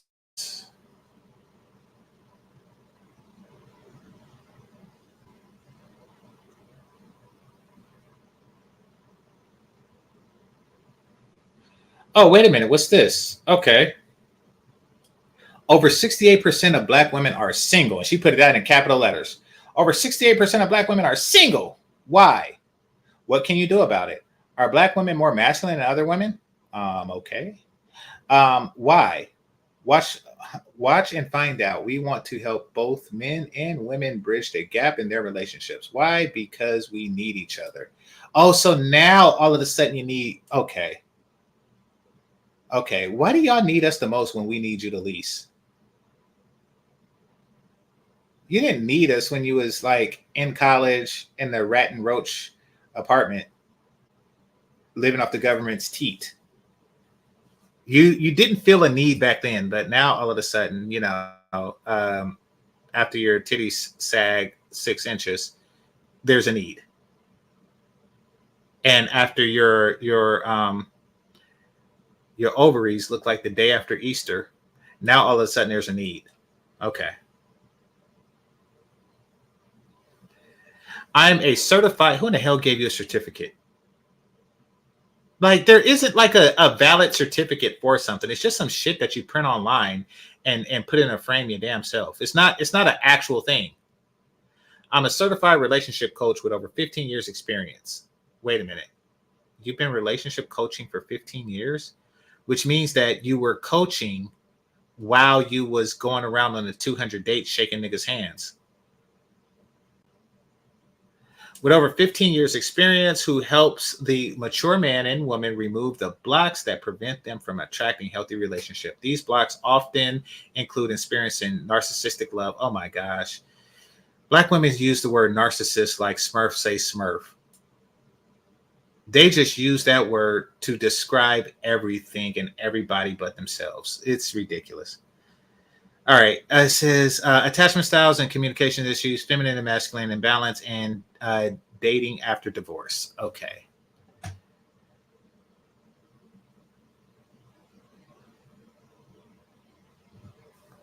Black women have been told why they are single. Their response has been to reject what they have been told. Good point. Very, very good point. And to dig their heels in deeper. I have moved on. I want to see what she has to say to that.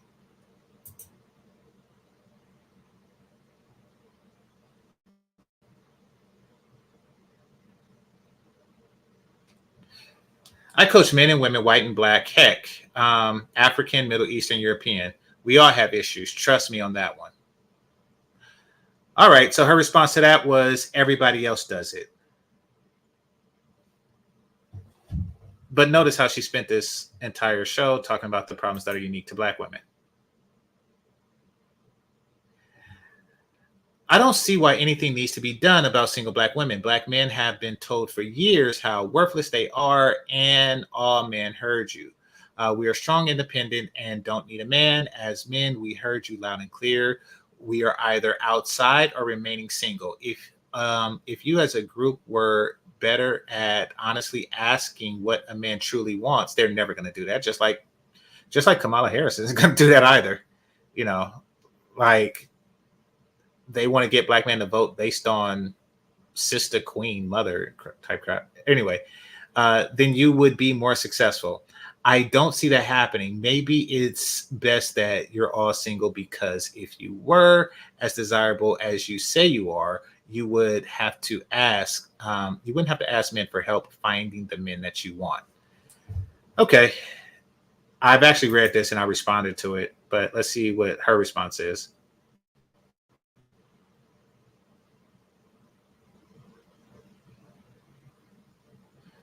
Okay. This episode was actually supporting black men.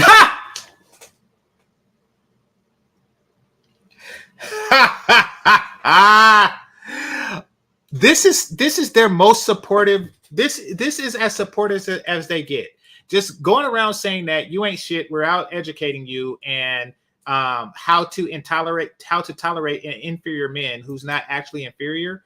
You know, that is you supporting us.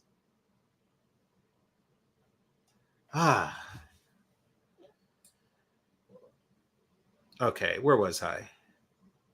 I don't tear down black men. Oh my gosh. I'm a mom to 3 black men. Oh, holy crap. And hon, I'm not single. Yes, you are. If you're not married, you're single.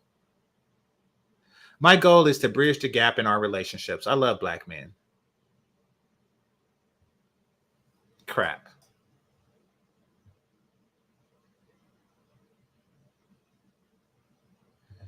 All right, let me see. Let me just do a couple more, then I'm going to call it quits. Call it quits. How do you date 100 men of all races and can't find a relationship? Then say black men need to do better. The perfect man doesn't exist, and women love the nice guy in their 30s after they had the bad boy or two of the bad boys. Okay. Let's see what she has to say to that.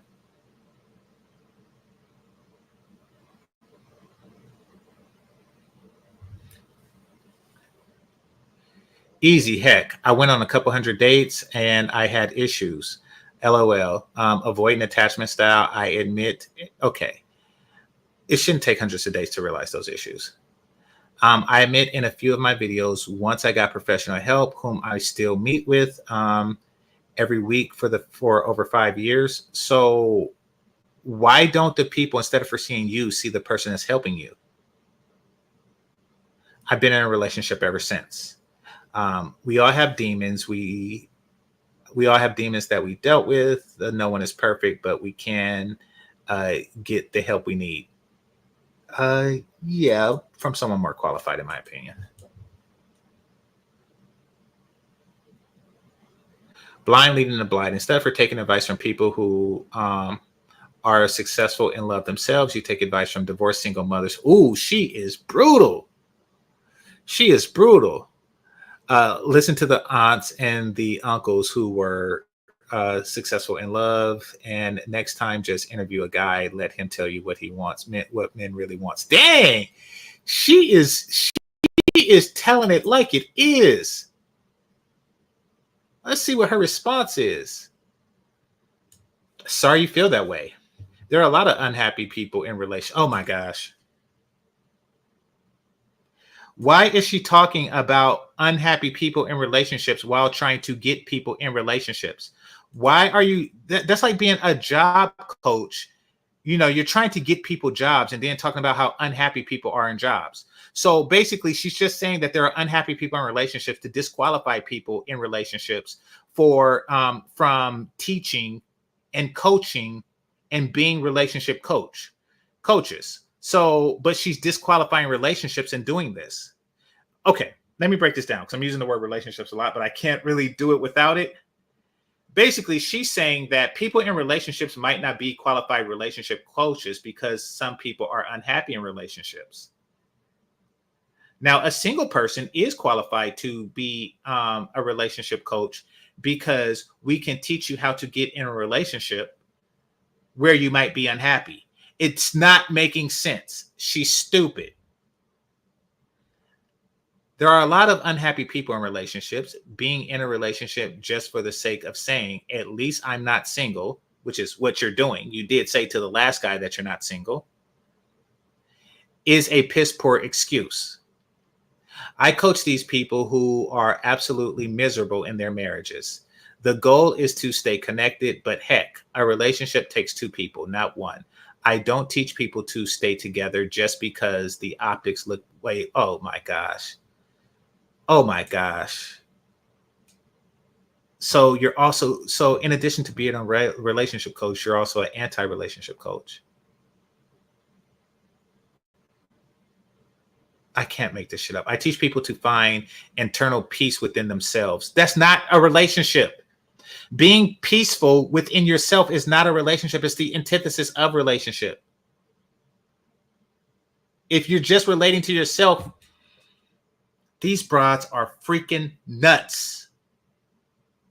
I teach people to find internal peace within themselves because that's where we all need to start. I'm not single. Okay, let's just suppose this comment. I am not single with being in a relationship just for the sake of saying I'm not single. And you later said, and I'm not single. This is the same paragraph. This is the same paragraph.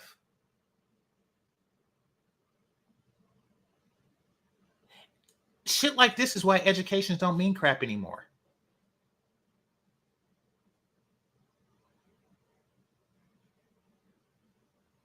Sorry about the long pause.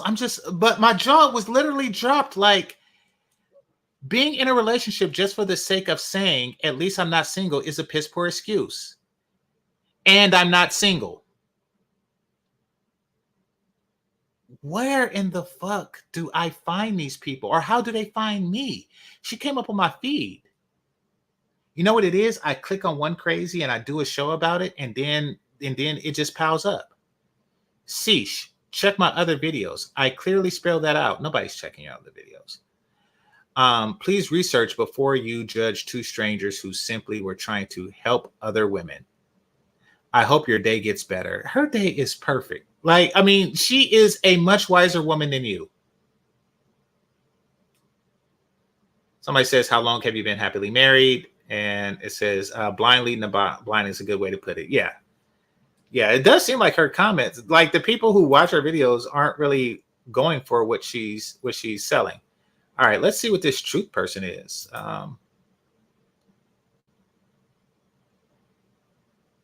Because she was on point.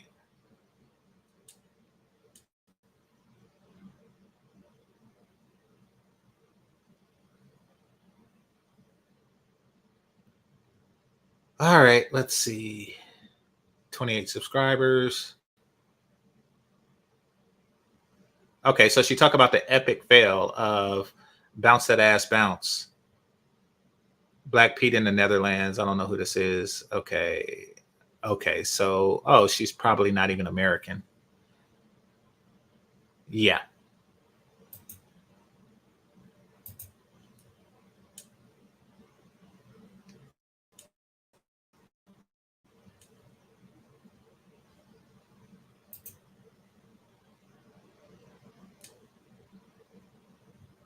All right, so enough of that.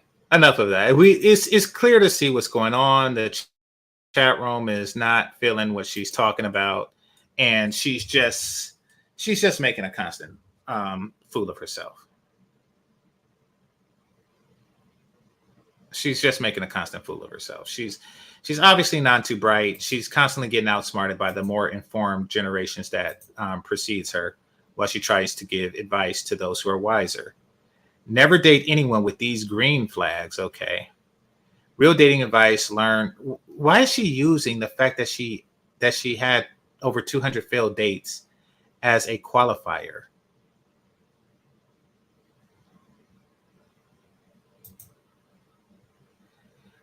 Okay, this chick is a definite chameleon. You know, I mean, basically, she's trying to teach them how to fake femininity in order to get close to a choice man. How to detach and finally move on now. How men can have more sex in relationships, balance in femininity and masculine energies. 48 people watching this. It's, you know, what is gaslighting and gaslight? Oh, right. Okay. Here we go. Narcissisms. I'm just say Smurf. Married to a Smurf. How to spot a Smurf. Real stories. Okay. How to prevent negative impact on dating apps.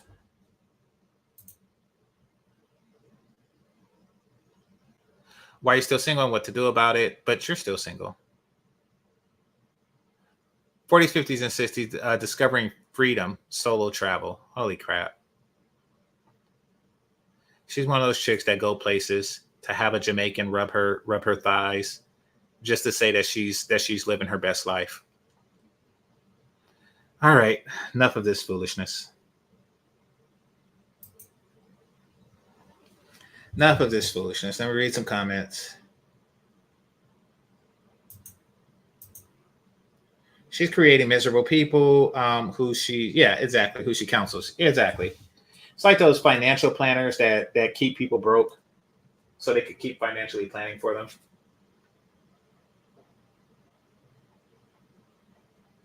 Yeah.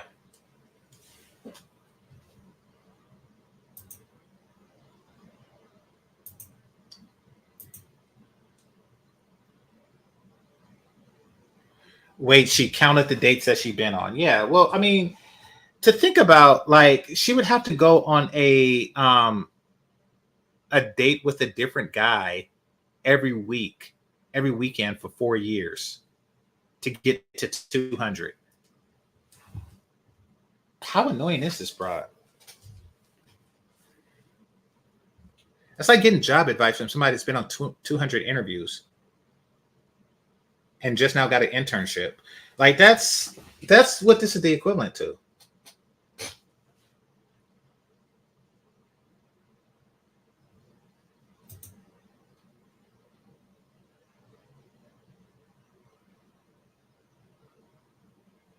Yeah, exactly. Well, that's her largest video. It's like 2,000 people viewed. Most of them get 200, so she's trying to, keep the engagement going. The only example of brothers she mentioned were fat, broke, uneducated, short. Yeah, exactly. Even the made up ones are relatively poor. Like, they make 10% of what their imaginary woman makes. Yeah, it's not meant to help. No, it's not. It's not really meant to do anything, but to make her feel like she has a purpose. High level of deflection makes me wonder why even. Oh, you already read that one. Okay, it says she's the reason people are unhappy in relationships. Absolutely. But anyway, I want Oh crap. Let me check my email before I go. I hate missing cash apps. I do, but sometimes I keep my phone away so it doesn't ring while I'm live streaming. So, but it also doesn't ring if I get a cash app. So it's a give and take. But I will check now. Give me a second.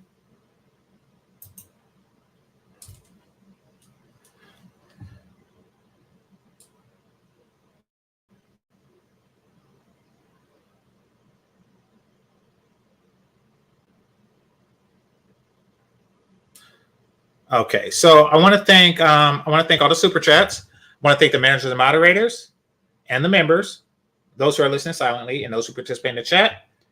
Hit that like button on your way out. Subscribe if you haven't already. This is GameChanger 00100. Game over. Peace.